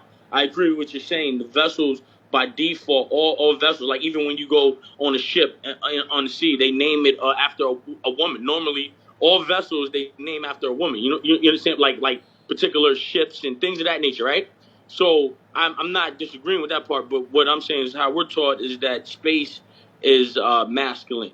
In contrast to, okay, so help me. So since that's okay, good. You know, I'm gonna say this because people will teach us different things, and I get it. But the thing that I just add real quick. Hold on. Okay, give me a second, because I need to understand this. If you know, again, when I'm speaking on things, I don't want you to believe me. I want you to go and look it up and come to your own understanding. So when you say to me, someone taught you that space is masculine, please help me make that clear. Make it clear so me as a 6-year-old can understand it. That space is masculine, and I want it in your own words. Don't regurgitate nothing. In your own words, make me, the 6-year-old, understand exactly what you're saying. Well, respectfully, I'm trying to convey a message in layman's terms, you know, because I speak on different levels, because I deal with etymology, things of that nature. I'm just giving a brief synopsis of a school of thinking, of a school of thought, you know. So but what I'm saying is, if the mother, right, or we're dealing with the vessel, right, and the matter is feminine, right, by nature. In contrast to matter, right, you have space, and that would be masculine in principle. How? So, say that again. How? How is it? Hold on, Cosmo. It has feminine aspects within it, but it's masculine because of the principalities. So, if you said you want me to go off the top, I have references. I normally deal with, I deal with points when I'm going into certain scholarships, so I would have to refer to what I'm talking to you about, which is the nature of nature. So I have to pull up my documents. No, you can't tell me in your own words. See, I just talked about that. I'm asking you in your own words. Explain to Yeah, me. that was my own words right there. But The you didn't. But you ether didn't. it has both components. However, That makes it it's feminine. say that again. If it has both components, that makes it feminine. Not necessarily. Because feminine means both just like the feminine and vessel masculine. has both components, but you still can have masculine. It's like a I'm looking for the word. You got different variations, so you might have more of one than the other. So in the sense of a man being a man, he has more testosterone than estrogen. Yeah, but he's still which determines his gender as what they call a man. You see what I'm saying? So when we're dealing with space, it has more masculine qualities than feminine, which makes it. What gives it a masculine quality? Let me just land my plane. Which makes it masculine in contrast to matter, which has more feminine qualities, like nipples, like you said, giving birth, and a lot of the that's more of a receptive. You know what I'm saying? No, I don't. Let me ask you a question. So that's more of a feminine aspect. When we're talking about matter, when we're talking about space, what is it? What are the masculine qualities? Masculine qualities. Hold on, Cosmo. Are forces that push outward. There's a particular word that I'm looking for because you got I think it's centripetal forces. And there's another form. It's the opposite of it, but it's what they call gravity. So you got something pushing. Concave and convex. Not that. That's not the word I was looking for. But but it could be the same thing. I have to look into what you're saying. That's why I said notes are important because when we're having a deep conversation like this, I don't want to just give you anything. And also when we do research, because you said you do your own research based off what resonates. So I do my own as well. And this is what resonates with me. And this is how I do my, but I didn't come here to have like a debate with you or nothing. No, like it's that. not a debate. I'm just saying, it's a conversation. That's all it is. I'm just giving my 2 cents on, the components, because you said that it's feminine. So if it's all feminine on the matter aspect, then where does the masculine principle? Because I said everything is feminine. Okay, go ahead. That's what I said. Sister. No, I said everything is feminine. Everything comes from. No, on the matter, I agree, and I'm agreeing with that point. I was just pointing out that there's a masculine aspect in space, and why is it masculine? Because of its nature, and and when I say its nature, I'm talking about the forces. You know what I mean? The energy, because you got like attraction and repulsion. You know what I'm saying? So certain forces are qualified or identified as more masculine based on their principles. Opposed, you know what I'm saying? Like something feminine would receive. Like when we got a socket, right? And you plug into the socket, you got a feminine side and a masculine side. Yeah. Okay. And space would be the masculine side. That's what I'm saying. Opposed to, and that would be like the pong that you plug in to the receiver, which would be matter or the mother that's receiving the message from space. Just like semen is like, it's a thought of Allah that's manifest in the womb of the mother. So you said, hold on. It's not one without the other. I'm saying it's a beautiful blend of two. Okay, real quick. Let me ask you a question. Go ahead. Go back to the plug. Hold on. Go back to the plug. The plug, and you're saying if we got to plug something plugging into the wall, what is the feminine and what is the masculine? What is the feminine and what is the masculine? You just talked about the plug in the wall. What's the feminine and what's the masculine? The wall is feminine. But yeah, the wall would be the receiver. Yeah, so, but you like, said that the space. You said I'm just trying to answer your question, Goddess. I know, I'm asking. That sounds like space. Like the wall is the space, and the matter is what's going into that space. No, space. From that's what I'm saying. I have to give you a tables of definition so we can, we don't get confused with the definitions because you got different qualifications based off what venue you're dealing with. You know what I'm saying? I'm asking you. You said space. Say something about the four elements and that we got 4 elements: air, water, earth, fire. Yeah. And that we know that like air is masculine. You know what I'm saying? Who said that? Fire is masculine too. Where are we getting that from? Yeah. But it's just science. But What when makes you it look at it masculine? like these you talking about matter, right? Water you can touch it. Earth you can touch it as well, but air you can't touch it. Fire is a gaseous as well. So when he talking about Islam. ethers, these are all unseen. Man is the masculine is the unseen force.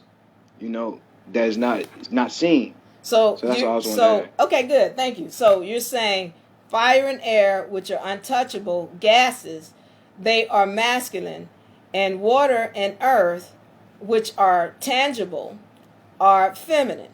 That's what you're saying? Yes. Okay. Now, and you're agreeing with that, Zozier?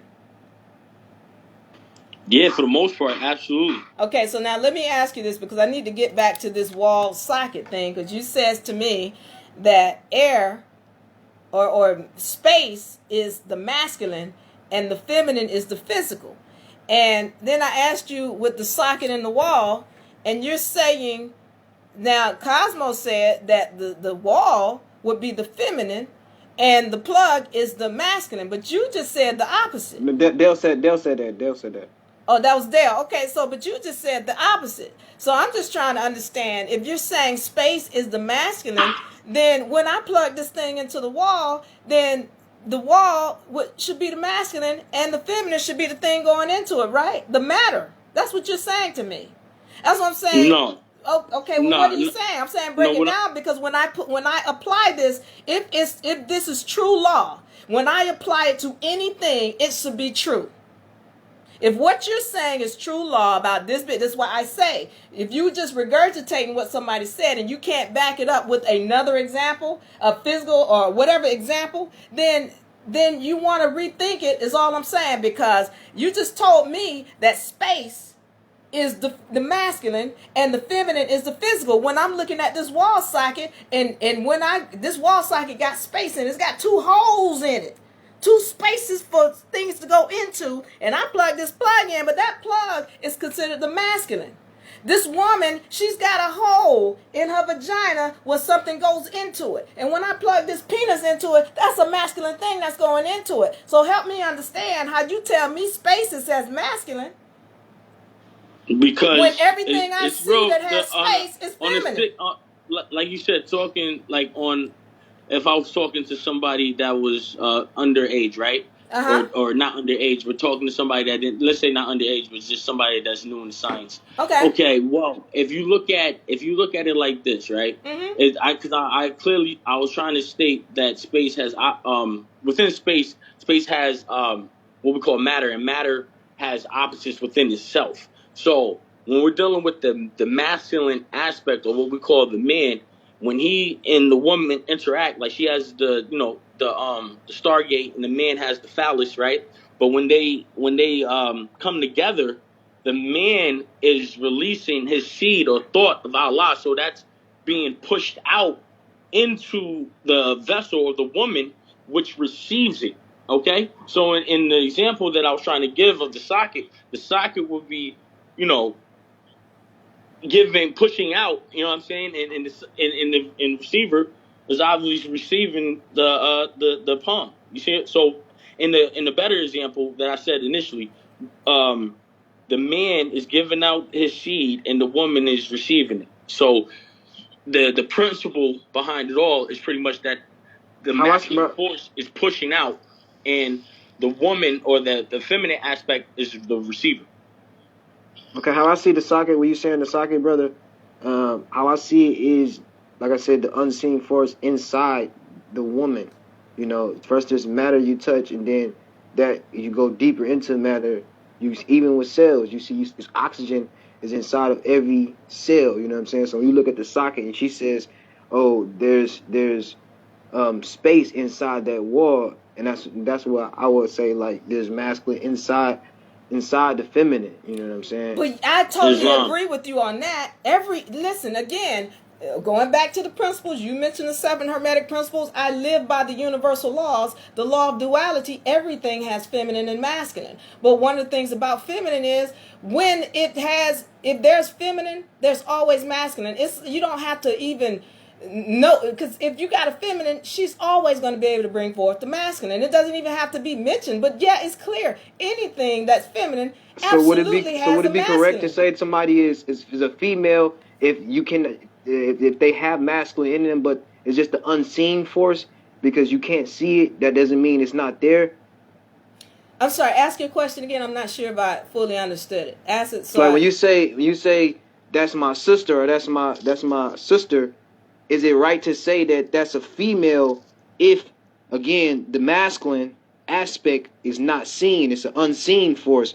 So is it right to say that that's a female if again the masculine is inside, doing his work? But what the overriding thing is the feminine side of her. But let me say this, because now you're getting into another a gray area, because you got people who don't look feminine at all, but would be pissed off if you was to say, well, you look like a dude, but they want you to call them female. So I mean, now you're getting into a gray area. But what again, when it's about what you call somebody is depending on what they first what it looks like. Because if it looks like a feminine character because of her characteristics, then okay, that's what a normal feminine character would look like. A feminine character has a vagina, she's got breasts, she's got this and that and that. But that doesn't. She might have her nature about her might be a masculine type of nature. Her nature might be more masculine than it is feminine. Again, what I'm just saying to you is we all have dualities. We all end up on some kind of spectrum of it. But when we're talking about where everything comes from the feminine, everything, even the space you're talking about. The space you're talking about, yeah, it's got masculine qualities and characteristics. Everything matter comes from feminine. Period. I agree. If you're trying, see, here's the thing, and I love my brother, but one of the things is we get stuck in these egos, in these vessels, and the masculine is great. No, it's not. Neither is the feminine. I don't think it's ego. Wait, going somewhere else. No, listen to me. Ego. I'm not talking about all of y'all. Conversation. Right. Hey, Princess. So do like, I need you? Hold on. Let me finish this. All right. So now, what I'm saying is, all of us have that ego. All of us, even as humans, feel like these vessels are the greatest, are the best. And we got to recognize who we are as spiritual entities is what I'm trying to get to both of y'all and everybody else who's watching and listening. We've got to get to, as spiritual entities, it's not about these physical vessels. It's about where we are on a spiritual level and controlling what's within us, our mental health, because we can reach higher, a much higher plane and plateau when we're willing to get on that spiritual level and control what's going on with these vessels. That's what I'm saying. All of us got an ego. So can I ask a question? What does spirit mean etymology? Etymologically, I'm not sure where you're going, but when I'm saying spirit, I'm talking about. It means breath. Are you gonna let me finish, or are you gonna keep talking? Yeah, go ahead. Thank you. What I'm talking about, when I'm talking about the spirit, I'm saying those. First of all, when we're talking about the heart and that thing in your mind that's speaking to you, that's that soft voice. That's that subconscious that we're trying to get back to and recognize what the powers are within us to manifest whatever we want in this dimension. The problem is that when we're talking about these other energies that are within us, they deal with this vessel, this flesh. And this flesh is trying to stay alive just as much as the spirit is trying to talk to us. And sometimes the flesh voices are louder than the spiritual voice that we're supposed to be listening to. That's what I'm trying to say. So when I start talking about an ego, what I'm trying to say is this flesh it keeps talking to us to the point we think this thing here is the best thing ever. When the truth is I'm supposed to be levitating. I'm supposed to be walking through stuff. I'm supposed to be able to change this vessel to be whatever I want it to be at any time. That's what I'm trying to say. And because we're not mentally at that level where we can think on that level and change this, because we can do that. But we gotta know that, and until we get outside of this vessel and thinking that trying to hold on, because we keep trying to hold on to it, we can't go to the next level. That's what I'm talking about. So you have another question, Cosmo? Or any comment? No, I was just saying, when we say spiritual, 'cause I hear you say that a lot, etymologically, we talking about ethers again. And even when you look at some ancient cultures, they identify the spirit as the masculine force, and that the physical is the feminine force. That's all I'm saying. But that doesn't the material even realm is the feminine, and the spiritual realm is the masculine. But that doesn't even make But sense. I may be It doesn't time make never sense. was when man was not. I follow exactly Say what it he's again. saying.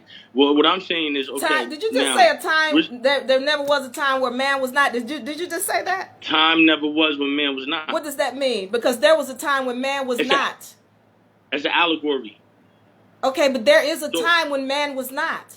Maybe I'm misunderstanding what you're saying. There was never a time. If we are, what I'm saying, and my point is this, right? If what the brother is saying, the spirit is breath, and breath refers to the masculine principle, because in nature you have positive and negative forces, right? Yeah. So you're saying that the positive. What I'm saying, in nature we have positive and negative forces. The positive side would be represented as the man, and the negative side normally is represented as the woman, because she is the receiver. It's not negative as in bad. Hold up. Or it's not It's not negative as in disrespectful. It's not negative as in like it's anything, not even about that. Like in a bad way, right? Okay, let me ask you a question. What I'm saying is this: I just want to land my plane. Let me just land my plane real fast, goddess. Okay. Respectfully. So what I'm saying is, if you're saying that the masculine is not important, well, I'm not saying that you're saying that, but if you're saying men, or you said something, I know what I said. Yeah, I recognize. Let me say this real quick. I recognize that the things that I say are hurtful to you. I get it. I didn't downplay nobody. That's why I said. Okay, hold it. No, y'all hold it. Everybody hold it. No, everybody hold it. Everybody hold it. That's what I'm saying. Because what I'm saying is, I never dissed the male. And I never downplayed him. I respected the man. I said that from the beginning. I meant that. So please don't make it seem like I've downplayed them. I'm just telling you what science shows. And again, when I say this and you're taking it to heart, I get it. But you've studied and you've seen this stuff. I'm not taking it to heart. I feel good. Go ahead. Okay, go ahead. All right, go ahead. No, I feel good. I'm not taking it to heart at all.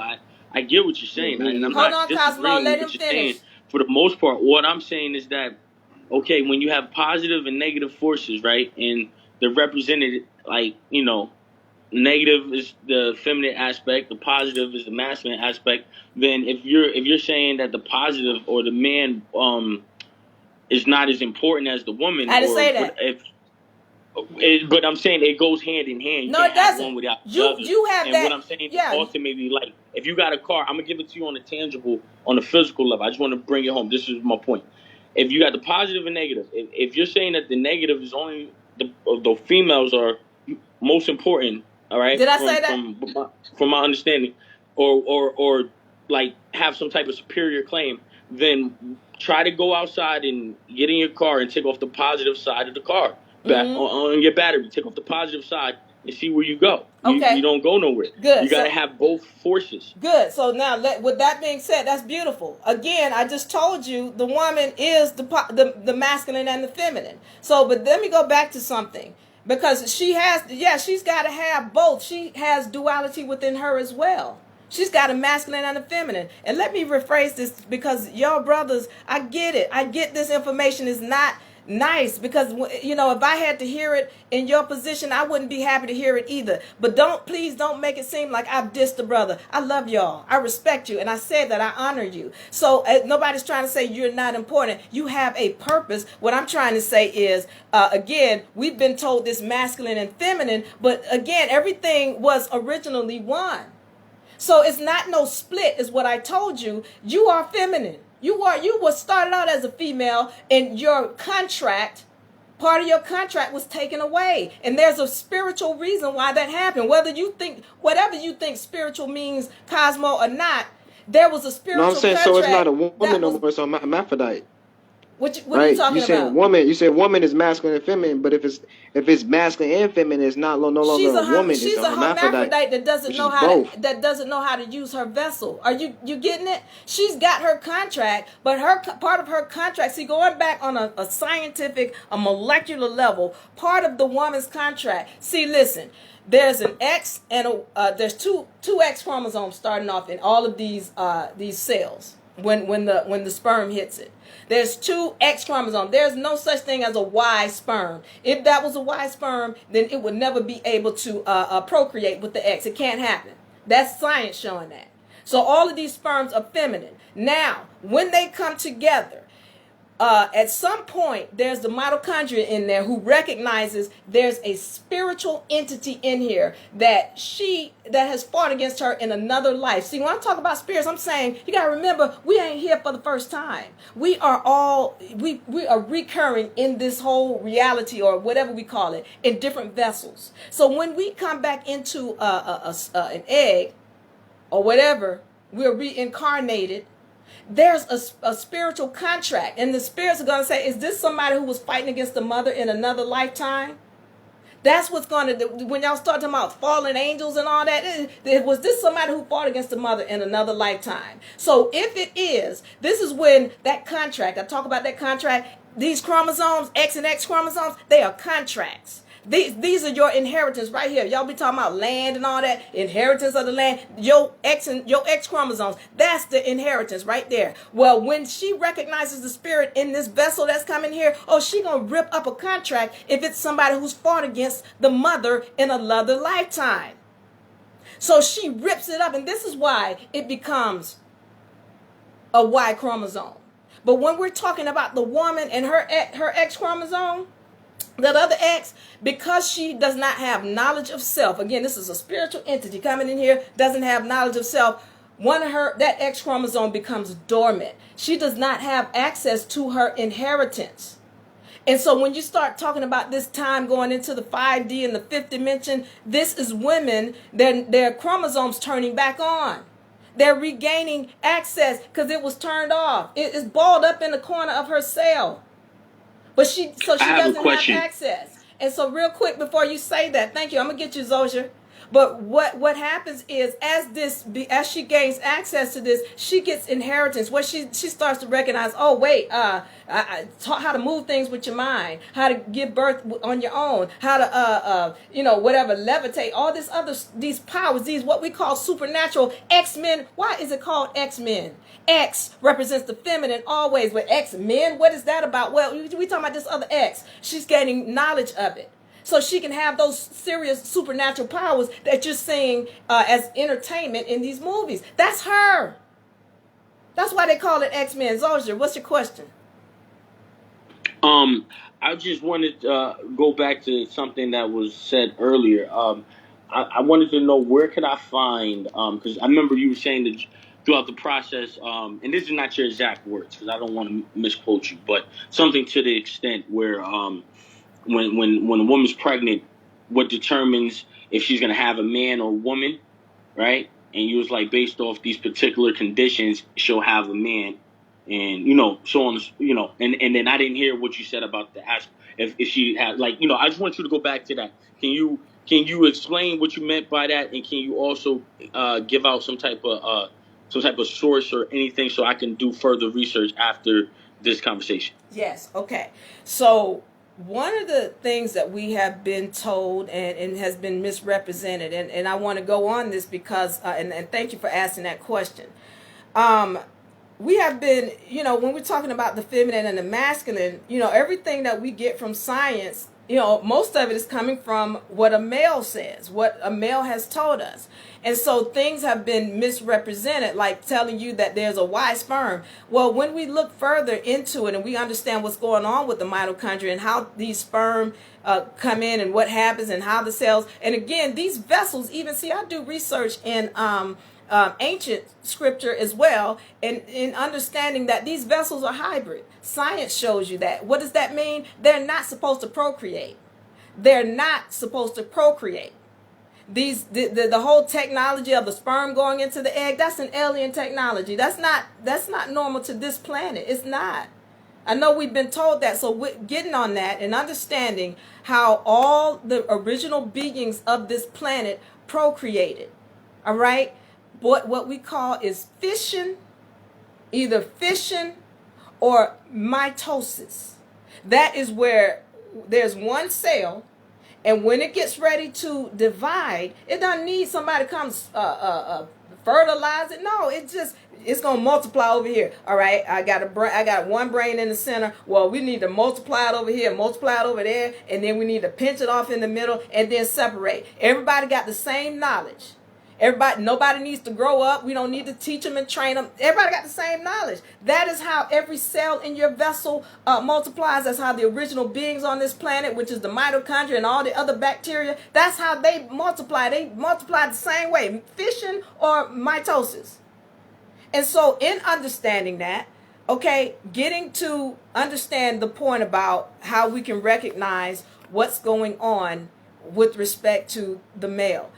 Or how the male comes about. When the sperm hits the cell, it starts to constantly reproduce, mitosis, like what we just talked about.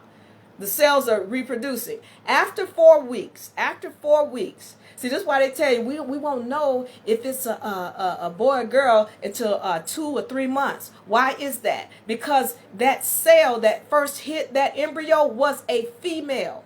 Everything starts off female. As soon as it starts, they say, oh, well, we don't know that the sex is undetermined. No, the hell it ain't undetermined. It's a female. From the beginning, it's a female. Because if it was a male, then we would know right away. As soon as that sperm hit and it was a male sperm, then you wouldn't have to wait 2 or 3 months. You'll know right immediately, oh, wait a minute, that was a Y cell. Because if that's a Y cell, then every other cell in that darn vessel is going to be a Y cell. But why do you have to wait? You have to wait because it's a female.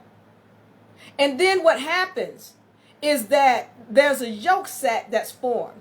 This thing goes so deep what I'm talking about, because what happens is when that yolk sac forms, this is when the mitochondria is being put to sleep. Now, I don't want to go into that because I wasn't trying to go that deep on the molecular side. But at this time, the mitochondria, see, listen to me, y'all. There is being trickery going on with manipulating the mitochondria. That is Mother Nature.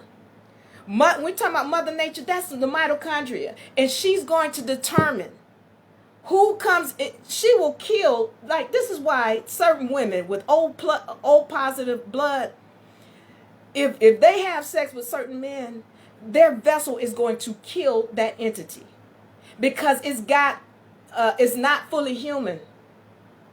It's not. If it's her body, her mitochondria will not accept. That's why they have to trick it into not killing off the fetal because of the mitochondria.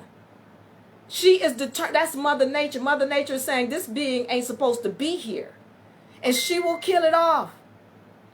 And this is why the doctors come in and they trick the mitochondria into thinking, oh, it's okay, it's good for your vessel, when it's really, they're trying to make it seem like it's something wrong with you, but it's Mother Nature trying to tell you this ain't supposed to be here. All right? So in understanding that, this is the mitochondria that's determining what's going on. Now, when after the second, third month, this yolk sac that I just talked about, where the mitochondria is being put to sleep, because again, these beings that created these vessels, they know DNA manipulation. So what they do, they go and find a way to put the mitochondria to sleep. Why? Because if she stays awake, she ain't gonna let certain things happen. So then what happens is you got this embryo developing over here. And once it develops, the second or third month, that yolk sac empties back into the vessel of that being. And when it does, all kind of hell break loose. This is when the mitochondria is now checking. She's checking to see, first of all, let me tell y'all something, because the way, again, I told you we are supposed to be reproducing is there's 2 cells. It's going to divide, and then it's going to pinch off. But that's not what happened. what happened is this alien technology whereby their sperm comes in here and then it wakes the mitochondria up. Well, the problem with that is when she first checks it, all the things she's checking to see is it the same number of chromosomes in each X chromosome. That's why you can't have a Y. Remember, I told you, same number of genes in the chromosome. A Y has 100 genes in it, whereas this X chromosome has 1,300. Well, the mitochondria is not going to allow 100 genes to mix with the X chromosome. If it's a Y and it don't have enough chromosomes, she gonna kill that egg. There's not gonna be no reproduction. It don't match. But when it comes, that's why it has, when that sperm comes in, it better have the same number of chromosomes as this other one over here. If it doesn't, then she's going to kill that. And so y'all need to understand, this is what I've studied. So now, in understanding that the mitochondria is checking to see how many, if there's the same number of genes in each chromosomes, after that yolk sac empties back into that vessel, all hell break loose. Because now she's seeing, now she's doing another check. And the check that she wants to know right now is, where in the hell did this other DNA come from? Is it the same DNA? She's checking now to see if this DNA is matching up with this DNA. And when she finds out it's not, there's some kind of spiritual thing going on there where she's checking to see what kind of spirit is this up in this vessel. If I'm deeming that this thing should not have the full contract, I'm taking it away. I'm going to cut this contract up. So you're going to go from having... You said because it's not an X, right? What I'm saying, what? Because it's not an X, right? I don't understand your question. Like, it's because it's not an X chromosome, so it's not going to, like, you know, let the yolk sac stay. This is why I have to have visual aids, because you done mixed up a whole bunch of things. Let me say this again. What I said is, when the egg starts, all right, there's an X chromosome coming from the mother, and then there's an X chromosome coming from the father, that sperm. They're both going to be X's. There is no such thing as a Y sperm, because if this was a Y sperm, it's only got 100 genes in it. And the mitochondria is not going to let 100 gene cell mix with 1,400 gene cell. She's going to kill this. This is science. Go look that up so you can find out how the mitochondria, look her up. Is there 100 genes inside of 1,400 genes? Everything, that Y specifically comes from the X. Any scientist will tell you, all of research shows you the Y is derived from the X. It didn't just pop up out of nowhere. It comes from the X. And it's a contract I'm that asking was the question, though. Is there 100 genes inside of 1,400 genes? Are you telling me is his genes? Yeah, I mean, I don't even understand what your question is. It doesn't make sense. Help me understand it. Like if I draw an X on the paper, right? And then I go over that X, can I make a Y with it? Absolutely. But can you make an X from a Y? No, you can't. What is your question? I don't even understand. So that's telling me that women have a connection with the cosmic arrangement that they can only do more than what the man can do, but that there's still the Y inside of the X. So when you say the Y, there is no Y, I can see because I can make a Y with an X. When did I say there is no Y? When did I say that? Huh? I think you said something similar to that. I'm no, sorry. You didn't hear me say that at all. That's how you're taking it, because this information is probably upsetting to you, and I get that. And so once again, it's to not my upsetting brothers, to me. I understand. Evidently it is, because you putting words in my mouth that I didn't say. Well, then if you understand the science, then you asking me about, can you get 100 from 1,400? Yeah. So I don't understand why you would ask that question. When we all know, if you understand science, that's me saying that there's the Y inside of the X. But I've been saying that. That's not being acknowledged. Well, no, I've been saying that she is the masculine and the feminine, and I've been saying that you are the feminine. You come from the feminine. What you want me? You want me to say it a special way so you feel good about it? Which way you want me to say it? Come on, Cosmo, tell me so I can make you feel good. Tell me so I can make you feel good. I'm saying, when you saying she is the Y and the X, So then, where's the he come in? Because there's no he. So let me make you feel good. He is he has some X in him because he comes from his mother. That makes you feel better? The he is in she. Yeah, that's what So I'm saying. anyway, let me finish with this brother's question so I can help you understand what's going on. Go ahead. I'm sorry. Go ahead. I'm sorry. Because because he got a whole bunch of stuff mixed up, and I normally y'all can catch. I have this on YouTube where I go through, the where how these genes. It's called. I think I had titled it "The Black Woman is God" or something like that. I don't remember, but what we have to understand is I do a visual on this so that you all can get it. But when those two X's are first coming, one from the mother and one from the father, this has to be a Y. I mean, an X sperm. It can't be a Y because the mitochondria is going to kill that. And the reason why I talk about the mitochondria, because that's Mother Nature. Nobody talks about that. That's Mother Nature. Y'all got to understand that. So when you ask me about how we know that it's the woman that creates it, because when that sperm first gets there, that's a female. Now, depending on the condition of the mother, meaning if she's going through hell, mentally, spiritually, emotionally, all of this, she's going to be more prone to give birth to a male. If she doesn't like herself, because he is a reflection of her. Now, listen, this is not saying she doesn't love her son. It's not saying anything like that. It's saying that he is a reflection of whatever her state of mind. If she is feeling under duress, then she's going to be more prone to give birth to a male. These are just the facts. How can we where can I find that research?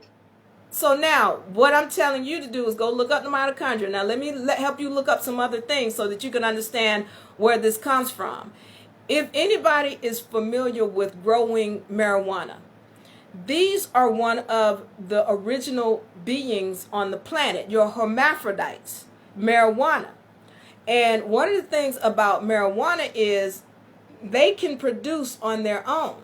Now, when you're dealing with a marijuana plant, and let's say you get 10 marijuana seeds.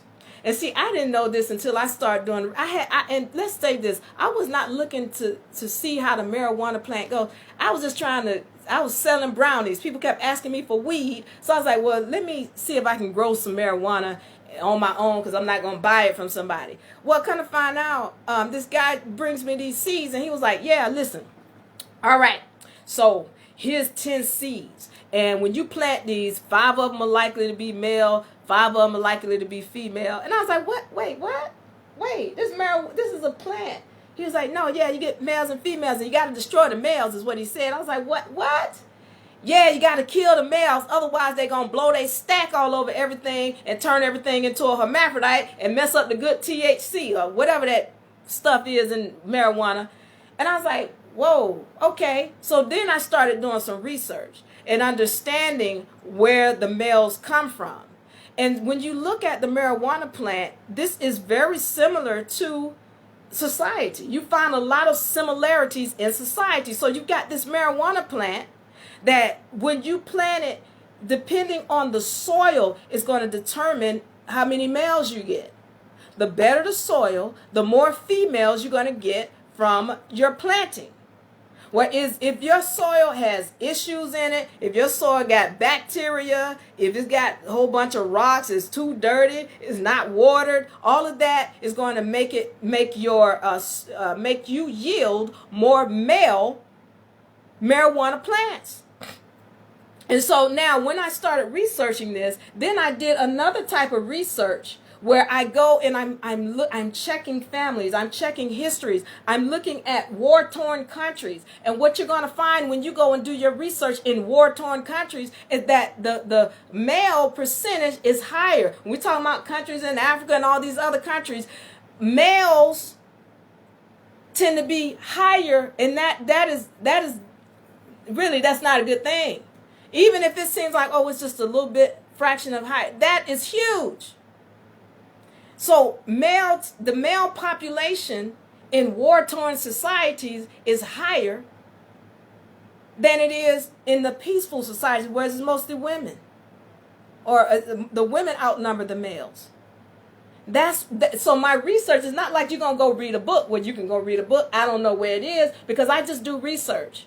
So when I do my research in all different types of areas, I'm looking at plants because plants mimic society. Well, then I go and look at society, and these people over here that's living in hell, well, they giving birth to a lot of men. And then when I go over here and look at the way the male is, and he likes to have sex when things is in hectic and chaos, and you understand that in order for her to produce that, she's got to be in a distressed state. This is not a diss to you, brother. It's not. I'm just telling you what the science is showing. Go ahead. Okay. So it's a material lane. This is material plane and the spiritual plane, though. Your point. I got what you're saying. So, okay, throughout the last what they call 400 years, right? Have the so-called black woman in the United States, has she not been in a state of war because of how they put her through slavery and the rape aspect and all the dehumanization process? And so what you're asking me about is a narrative that has been taught to you in schools and by these ass backwards people in this society. Yeah, the melanated woman is in turmoil, but let's understand something. She started the mess. So don't. I want to hear what he was saying. I want to hear his point. Yeah, my point is. I thought you finished. Go ahead. Was that you asking about the woman? I said the black woman here in North America, is she not war? She said like the war countries, produce more men than women.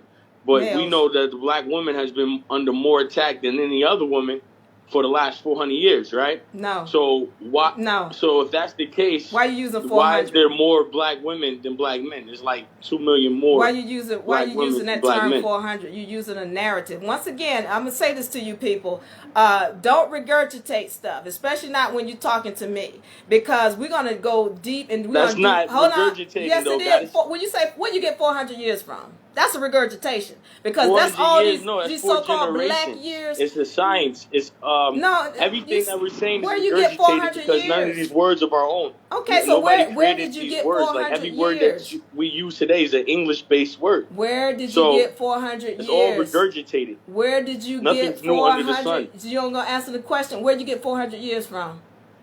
I just explained it to you. Because you think think melanated people been in slavery for 400 years. That's your thought.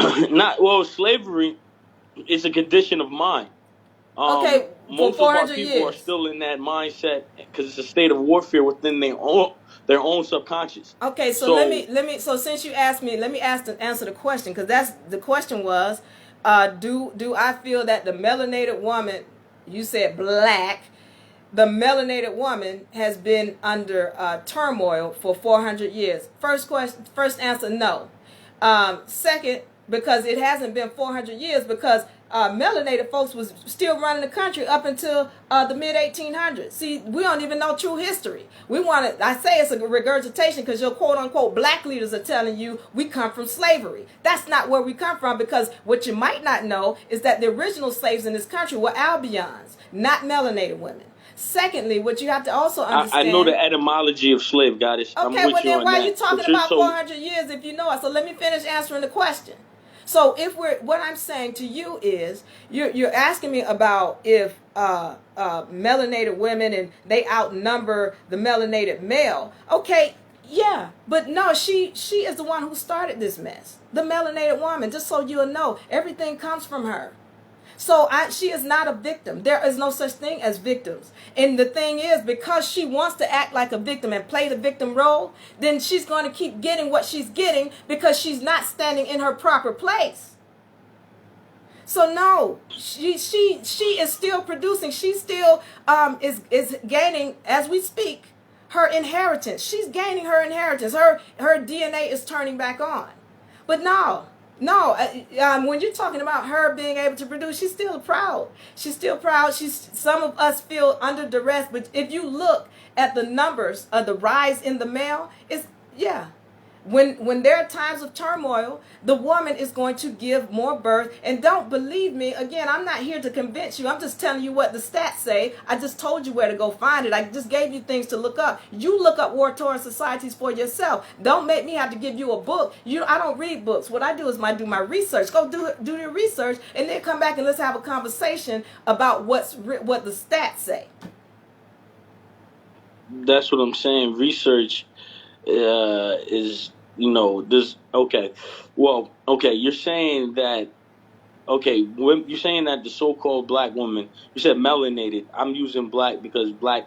I'm speaking in cognitive terms, and black means death. And I qualify but you what can I mean use by whatever the you word. want. It means death. Since you're talking about etymology, well, you wouldn't want to use there's that no time. melanin in the physics book. Okay, then how about I use the term carbon? There you go. We'll use carbon. There's no melanin in any physics book. Okay, that's fine. Carbon. That's fine. So that's a pseudo word. The word that we're using, it's like we can like disagree and challenge each other on words all day. Okay. Because I study etymology, I deal with syntax and all that. Even the word. Can you get on with your question? Just get on with your question. Get on with your question. But that's not the point. The point I'm trying to make, sister, is that we're not disagreeing with the most part of what you're saying. From what I understand, when I was listening to Brother Cosmo.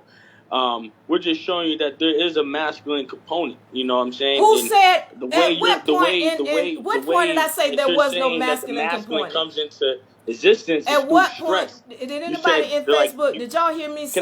Can I land? I'm just trying to say because you going on you going on things that I didn't say. Respectfully, because you. As long as you don't go on things that I didn't say. Let me just finish what I'm saying real fast. Okay.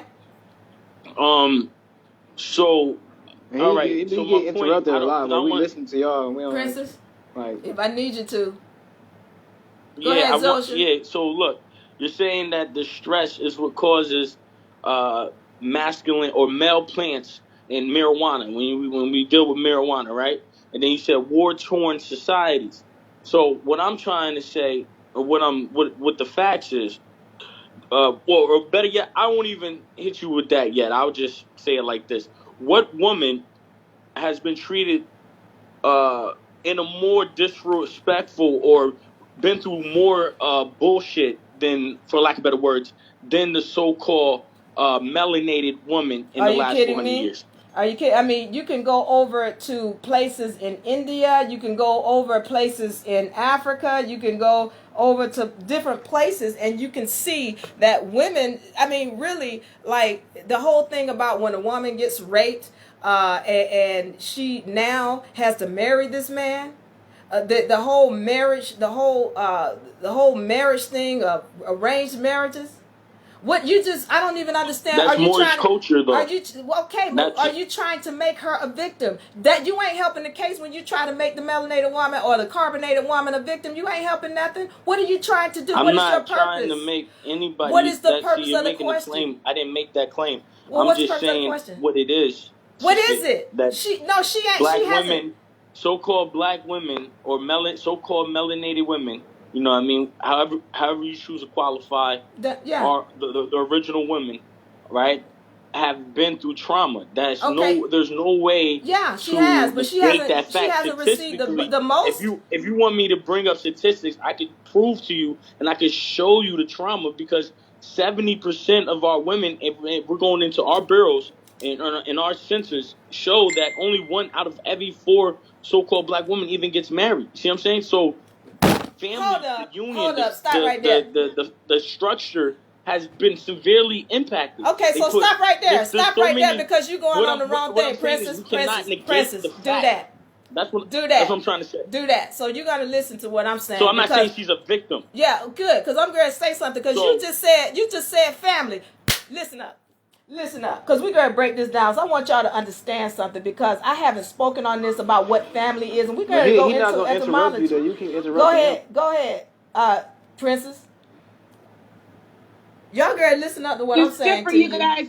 No, Princess she just muted me, but every time Zora speaks, she cuts him off. He can leave the room. I know I'm saying, but every time Zora speaks, she cuts him off. But when Diva speaks, nobody cuts her off. Princess, you're going to leave next time. Okay, so can I speak now? One mic. right? Come on now. Remember, we have healthy dialogue. Healthy dialogue means we each get to express our ideas. Let us know when you're finished speaking by saying, I'm done, I'm complete, or that's my question. Then we know you're finished speaking and we can begin to speak. And this is a great topic. I'm loving it. I'm liking the discourse. I have words too, but I'm just listening. All right. And you guys are dominating the stage. We do need to allow others, if they are in the room and have something to say, we can welcome them to have something to say as well. All right. So, but I'll yield with just you guys. Remember, one mic. Everybody have in your mind it's one mic. all So right. when one person's speaking and you have a thought or a reflection, write it down or save it until that person's finished, and then come on in. All right. With love. And thank you. Thank you, Princess. Now, Cosmo and Zosha, I'm going to get to you, but I need to explain this because, you spoke on something and you made it seem like because she's not married, she's less than a woman. Let's make this 100% clear. This whole planet originally was a matriarchal run order. Matriarchy. There was no her marrying him. That didn't happen because everybody can finish this. Look, y'all finish this sentence. It takes a village to what? Raise a child. Everybody knows that. What happened to the village? You ain't seen a village since the invent of what we know as patriarchy. It takes a village to raise a child. And so everybody wants to know, well, she's not married. And that's where, listen, as soon as we we lost the village, this is where the child, the woman went away from her village and the ability to raise that child. She started depending on him. That is matriarchy. When we're talking about what marriage is, marriage was nothing more than a woman becoming property of the male. Why did this happen? Again, the woman did some dirt. She did some dirt to the male. So y'all ain't getting this whole game about what's going on with y'all know universal laws and 7 Hermetic principles. She ain't no victim. She did some dirt. And this is why she's getting this energy. She is a sex slave because remember I said he was a slave to her first. And she had to get that energy back. This is just universal law coming back. So now here it is where she is now the slave as a wife. And then you start talking about a family. Look up family since you say you know etymology. Family means slaves and servants. Look it up. Slaves and servants.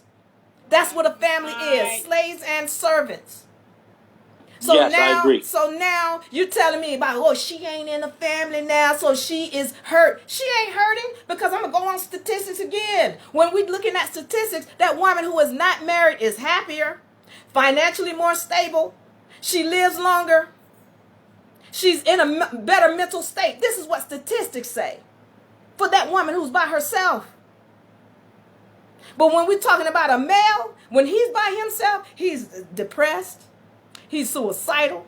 He's angry. He don't make much money. Again, I'm not dissing nothing. I'm just telling you what the facts are. So you don't like what I'm saying and you some kind of way want to make the melanated woman out to be a victim. No, she ain't. She is strong. She has the ability to bounce back off of everything, and she needs to learn that she can do it by knowing who she is, not by trying. Well, the black woman went through all this hell for 400 years. It wasn't no 400 years. Because melanated folks were still running the country in the mid-1800s. How long ago was that? 200 years maybe. So I'm saying we don't know the true history. And we're just making stuff up based off of what these black leaders are telling us. That ain't true history. When you do your research, you'll know what the real deal is. No, there are other women who've gone through some hell because they put out hell. That's why they're getting it, because they put it out. It couldn't even be in another lifetime, just like the melanated folks, the carbonated, whoever. We put out some bad energies. Come on, Cosmo, since you wanted to talk so bad. We listening. Well, I was just saying that I noticed, for me observing, that when you speak, we listen. Cosmo, do you have something you want to add to the conversation? Because we're not here for bitching and moaning. I want to hear what you have to say. Why you getting so angry, guys? I'm acknowledging something that's going on, and you not trying to acknowledge it. So I understand. I ain't gonna say nothing. Speak? Well, don't say nothing then. Do you want to speak or not on this topic? Absolutely. Come on, Soldier.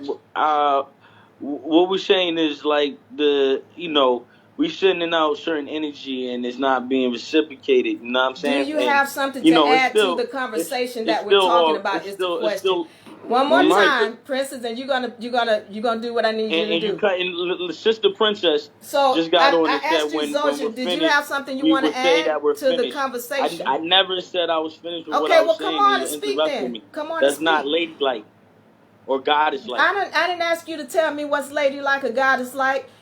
I'm gonna give you one more chance. This is my room. My room. So if you want to speak, you speak on what I'm asking you to speak on, or you're going to be dismissed. Now I'm giving you the opportunity to speak, or you can leave. It's okay. So now You don't give me the opportunity to speak. go ahead and speak. I just given it to you. Go ahead. No, what I'm saying is I Princess, speak right freely now. at all times. If Cut I'm them not both. here, Cut them both speak, right and now. that's- Right now. Right you now. know, Right now. that's just right now. like you're Cut them emotional, both. 'cause Cut you them saying both you was right cer- now. Princess, I shouldn't have to ask 10 times. Cut them off. Send them out. Thank you. Now, anybody else have anything you want to add? I just want to add that. I want to add something real quick. I just want to say, Cosmo. isn't Right. it? If it's not Is it based not one on this mic? subject, then he's going to go. That's what I was. Can Princess speak? Go ahead. Can I speak? Thank you, both, each. Yes, one mic. We have to respect each other. We have to respect each other. When one person is talking, let that person talk. And when they say they're finished speaking, then we talk. That's what we're reaching for. That's what the guys are asking for. And it's all love here. We all in love. We all growing with love, in love, standing in love, growing to know what we don't know and asking the hard questions. Let's respect the mics. When one person is speaking, let that person speak. When they're done speaking, they need to let us know they're done, and then the next person speaks. And everyone, respect the moderator. And thank you. All right, so now what I'm saying is, if you wanted to speak on the topic, I'm not hearing no bitch in the morning. All right, let's get on it. Let's stay on the topic. All this about, well, you did this. Look, let's stay on the topic. So if anybody has anything they want to say, again, I had somebody who totally mixed up everything I said about what's going on with the mitochondria. He started talking about a yolk sac is a Y and he totally mixed it up. And I get it. That's why I normally have visual aids, so that people can be clear about what we're speaking on. Now, once again, I get this. I get it that when I put this information out, if you haven't studied, this is hard information for a male to take. I get it. But at no point what did I say that the male doesn't matter. He is a reflection of us. He absolutely matters. When I'm talking about the masculine and the feminine is the masculine and the feminine. It's both. And even he is masculine and feminine. He's both. He has more on the spectrum of the masculine. Okay, I get it. But everything comes from the feminine. They know that. They'll admit that. They have issues with the way I said it. I get it. If that ain't ego, I have an ego. All of us do. But how do we move past that so that we understand and recognize the point of what I'm trying to get here? Don't get hung up on the vessel. Get the spiritual side. Once we're able to talk to that, then that's when we're able to move into onto another level. Yes, definitely. Ego is our murderer. Ego put the woman on top. Ego put the man on top. Ego's put her back up top. In a sense of, oh goodness, what do I want to say? Privilege. and I often find myself reminding my sisters that get that, again, it's just like, okay, so once a slave, make a slave? No, let's break the cycle. The cycle is Mr. Big Steph or Mrs. Big. We need to be on an even keel with each other. Speaking as men, some have an issue with the fact that they came from our wombs. No matter what these books tell them, no matter what those other male aspects be telling them, they keep believing the myth of we came from their rib, not realizing the reality that every time one of them is injured on this planet, is through the coochie. It's through a woman, the womb of woman. Everything. The brother had said something about push out, and again, I wish they were still here because I was holding on to my part to come in. Sometimes more than one helps to bridge the misunderstanding. When you've been raised and taught in a certain way, you hold on to that thinking because that's what you think is right, and you hear something contrary to that. It's big of you to sit through it. It's big of you to try to explore it, even argue your point. And as one of the sisters said, listening is good too. Yeah. Yeah. So we recognize everything that comes forth on this planet. Everything has comes a reason. Forth of a feminine capacity. She pushes out just like she pulls it in. Yeah, well, I'll stop right there. Let me say this. Thank you. Let me say this real clear. Clint, I see you. I got you. I'm going to let you speak on that. One of the things that I needed to say is that, yeah, I wanted them to be here. And I'm big on, let's have the conversation. But I don't, all this, well, you didn't let him and you cut. Look, here's the deal. We want to stay on the topic. Stay on the topic, because every time they would say something, it was like, wait a minute, that doesn't even make any sense. All you're doing is regurgitating, and that's what most people do. They regurgitate what they've heard somebody else said. They haven't done any true science or a study or research on what they're talking about.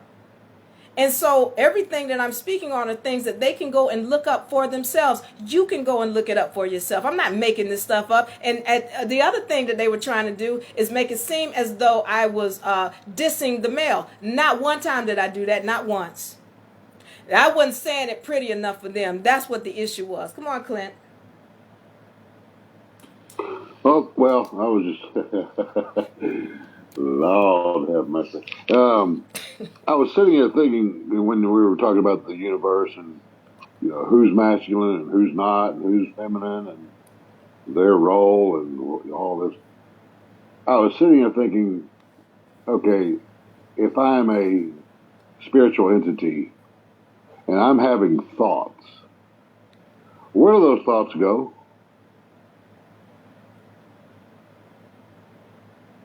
Is that a rhetorical question? Don't they go into the universe? Yeah. Into the universe. Yes, now, hold on. So, I just ejaculated. So where does that got to go? Into the universe. And it's got to give birth. So, isn't space feminine? Absolutely. Listen, okay, there you go. That's all I wanted to know. Look, everything really is feminine. I mean, she pushes and pulls. But what I'm saying, and she pulls. But I'm saying, just on a spiritual, I pushed out a thought. I did a masculine action, and now I have to wait for my thoughts to incubate and get born from the universe. I mean, I was just thinking in common sense terms. Look, I understand when I say these things how disappointing they are. If I was a male, I wouldn't take it well either, especially if I hadn't studied this information. And so I'm saying to you, Clint, thank you for being able to listen and take it from just a critical thinking mind. Because even everything they were saying, he brought up the socket in the wall. It's like, well, there's a space there, and you're saying space is masculine, but then the thing that's going in it is a masculine thing. So it's not making any sense. So he's saying, like masculine and the masculine. Yeah, he's saying that the physical being is feminine, and then the space is masculine. It didn't even make any sense. There was one thing else that I wanted to add to that, because again, I speak on how the male has come in and made something that's really feminine, that has feminine and masculine traits. He got to put the term masculine on it. Well, let me give you an example. The same way, what's considered to be the feminine? Darkness or light? Come on, who knows it? Which one is feminine and which one is masculine? Darkness and light. Darkness is considered to be feminine. All right. But both really are. Clint, do you know? Darkness is considered to be feminine. Okay, thank you. It's darkness. It would just be a guess. All right, it's dark. It's darkness. I It's darkness because everything comes from the darkness. That's the feminine.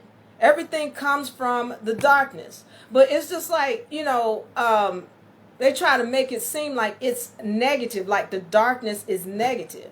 When, and that's how it's played when we're talking about the poles. They would consider, and see again, these terms negative, they played a role in society. That's why when you went and got a negative line, it was black back in the day. The negative one was black and the positive one was white. And that's how they played this game. And see, we thinking, we ain't thinking that it's just black and white. No, these are two different poles that they're showing you. And this is why it was always, melanated folks or dark-skinned people or carbonated, they negative. And the light-skinned people are positive. I'm saying all of this stuff, these are people who are playing these games mentally with us, psychologically, and they want you to think, darkness is negative. Well, when you look at it from a mathematical standpoint, even a geometrical standpoint, all right, the feminine has both negative and positive. Because this is what he asked me. Watch this. I want you to think past the BS in this game we playing. Think past it. He asked me, he's like, well, can you get a Y from an X? When we're talking about the Y, can you get a Y from an X? Well, yeah. But can you get an X from a Y? No. So when I think about positive and negative, can I get a negative from a positive? Yeah. But can I get a positive from a negative? No. So how in the hell are you telling me that the feminine represents the negative and the positive represents a male when you can't get a negative from a positive? You can't get a positive from a negative, but you can get a negative from a positive. See, from that standpoint, it doesn't even make sense to call the darkness negative.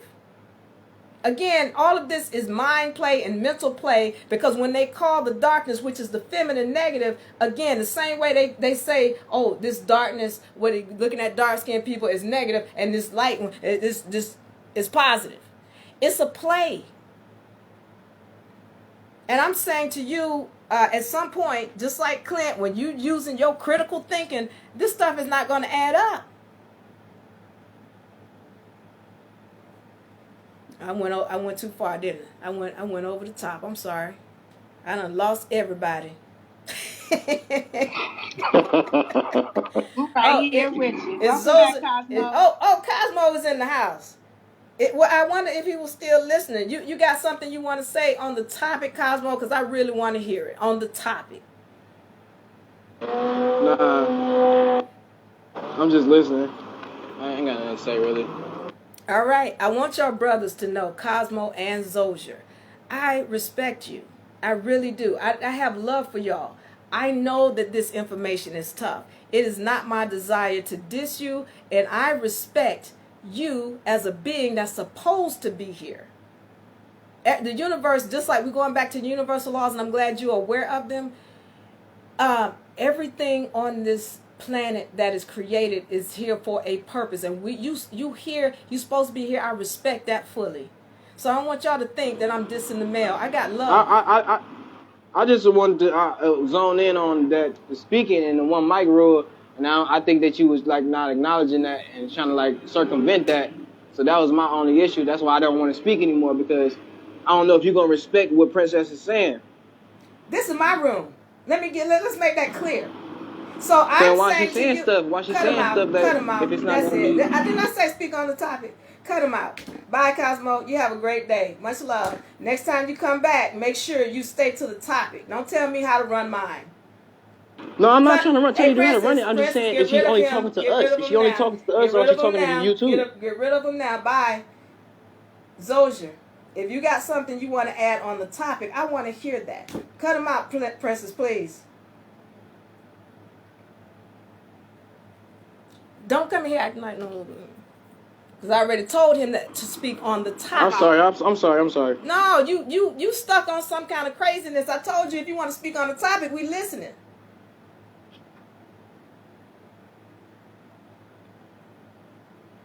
Okay, good. Now, in finishing this, what I'm saying to you is that we have to recognize what we're putting in our systems. And I know this was a tough topic. I'm just speaking what the facts are. If you can't take the facts, I respect that. I know they're hard to hear. It's not my desire to diss anybody. That's not my desire. I respect all of y'all. And what I'm saying is when you come on the set and you're regurgitating, I'm going to cut it. I'm going to cut it. Especially when you go on and you're putting words in my mouth that I didn't say. I'm going to cut that off. So does anybody else have anything they want to add? I want to thank all the people who are joining us here from Facebook.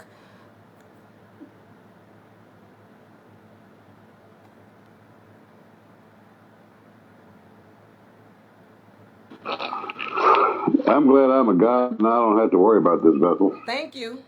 Thank you, Clint Casey. Why, Princess, why is this, let's see, UNA, why is this pinned?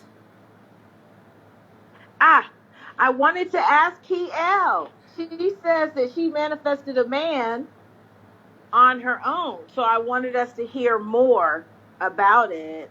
I invited her to tell us more. If KL is still in the room on Facebook, if she can enlighten us on what she meant by she had a baby with no man. We'd like to hear more about it. Did she say, let me see. She said, okay, yeah, I would. Parthenogenesis, I would love to hear that. I'm just trying to check out some of the comments on here, and thank you all for sitting through it. Justin, Diane, appreciate you. If anybody else has any comments in the,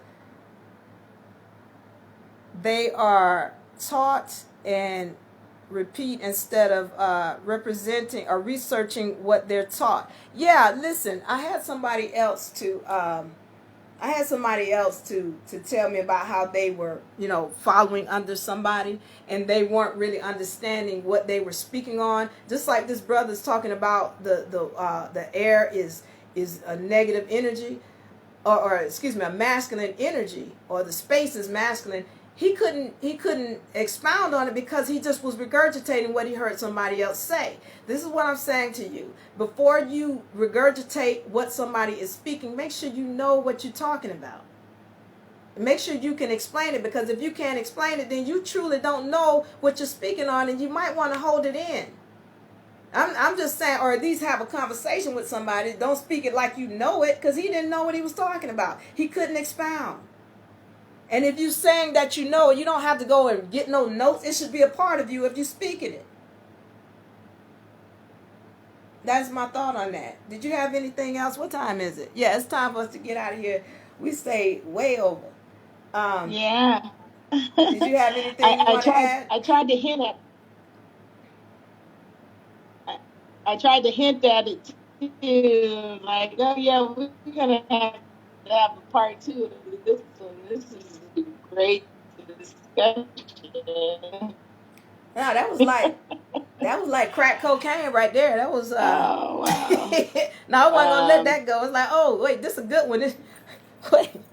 Oh, that was too fun. So, but yeah, if you all have any topics that you want us to get on, let us know. I want to thank everybody for joining us. Princess, thank you for moderating. I appreciate that, and we'll have some more discussions. You can catch us on Tuesdays from 7 a.m. to 9 a.m. and Thursdays from 7 p.m. to 9 p.m. But yeah, we have our discussions, and I'm always up for a good conversation. It ain't even a debate. I'm just saying, what are the facts? If you don't have facts, and if you're coming in here twisting my words, then I'm gonna cut that off. I broke up with my man. He was gone. Let me see. And if my life, gone out of my life, and according to science, that sperm should have been dead, I'm pregnant. You broke up with him how long ago, Kiel? How long has it been? Had a boy, and he's 2 now. How long had you broken up with him before then? Thank you, Dolores. She says it's a good topic. Tyler, Ray, nourishment. Thank you so much. Al, Tariq, asexual reproduction. Thank you. You know, one of the things is, I want to say, Princess, is that I tend to, I've been, I'm fortunate that I've been surrounded by males who do their research. And even these guys, even though they were mad at the way I said it, I don't know how else to say it, but I love you and I appreciate you. But when I start telling the facts, I understand it's harsh. I get it. It's not my desire to be harsh against the brother, but I'm gonna just tell what the facts are. But I don't know any other way to say it than to say, she says it was 8 months before when she got pregnant. But I don't know any other way to say it than to tell the facts. And then I never said, that males didn't matter. I never said that they weren't worth anything, any of that. And if they were bringing that to me and saying and claiming that I said that, then yeah, I was going to have to refute that right then and right there. But anyway, Princess, you got anything else you want to add?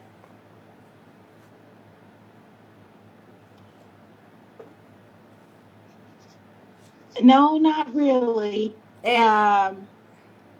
It's been a great topic. I would welcome more healthy discussion with our people, who are out there. I'm delighted that we had the folks in the house tonight, interactive both on Clubhouse and Facebook, sharing their degree of understanding or experience, their mind and their time. I want to thank everyone for that. Talk on that power, because I still don't know what happened to me. So well, 8 months. She said it was 8 months. Kiel said it was 8 months after. Yeah. That she became pregnant from the sperm that was riding around in her from her ex-boyfriend. Mm-hmm. Yeah. I mean, that's that. I mean, those phenomenons happen, and we're speaking about egos. Oh yeah, all of us have one. I got one. They got one. Especially when I get accused of saying something I didn't say. Oh, yeah, we're gonna have to make sure we check that real quick. So, but I want to say thank you all for coming. We're gonna have fun doing this thing. I enjoyed it, whether they need to be kicked out or not. But y'all come back next time and let's have another discussion. Clint Casey, thank you as always for your profound words.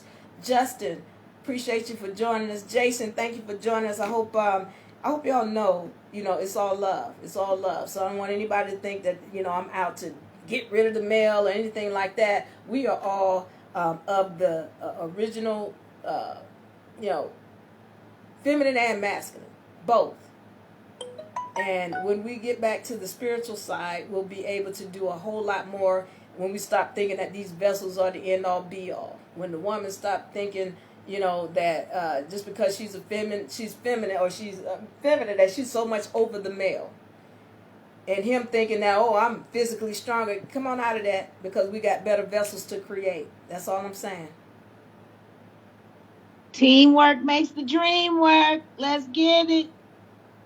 Thank you, Kiel. Thank you, Amara. So we're going to see y'all next time, Tuesdays, 7 a.m. to 9 a.m. and Thursdays, 7 p.m. to 9 p.m. I love y'all. We are out. Thank y'all, Facebook. I love you. Clubhouse, we out. See y'all next time. Peace. Clint Casey.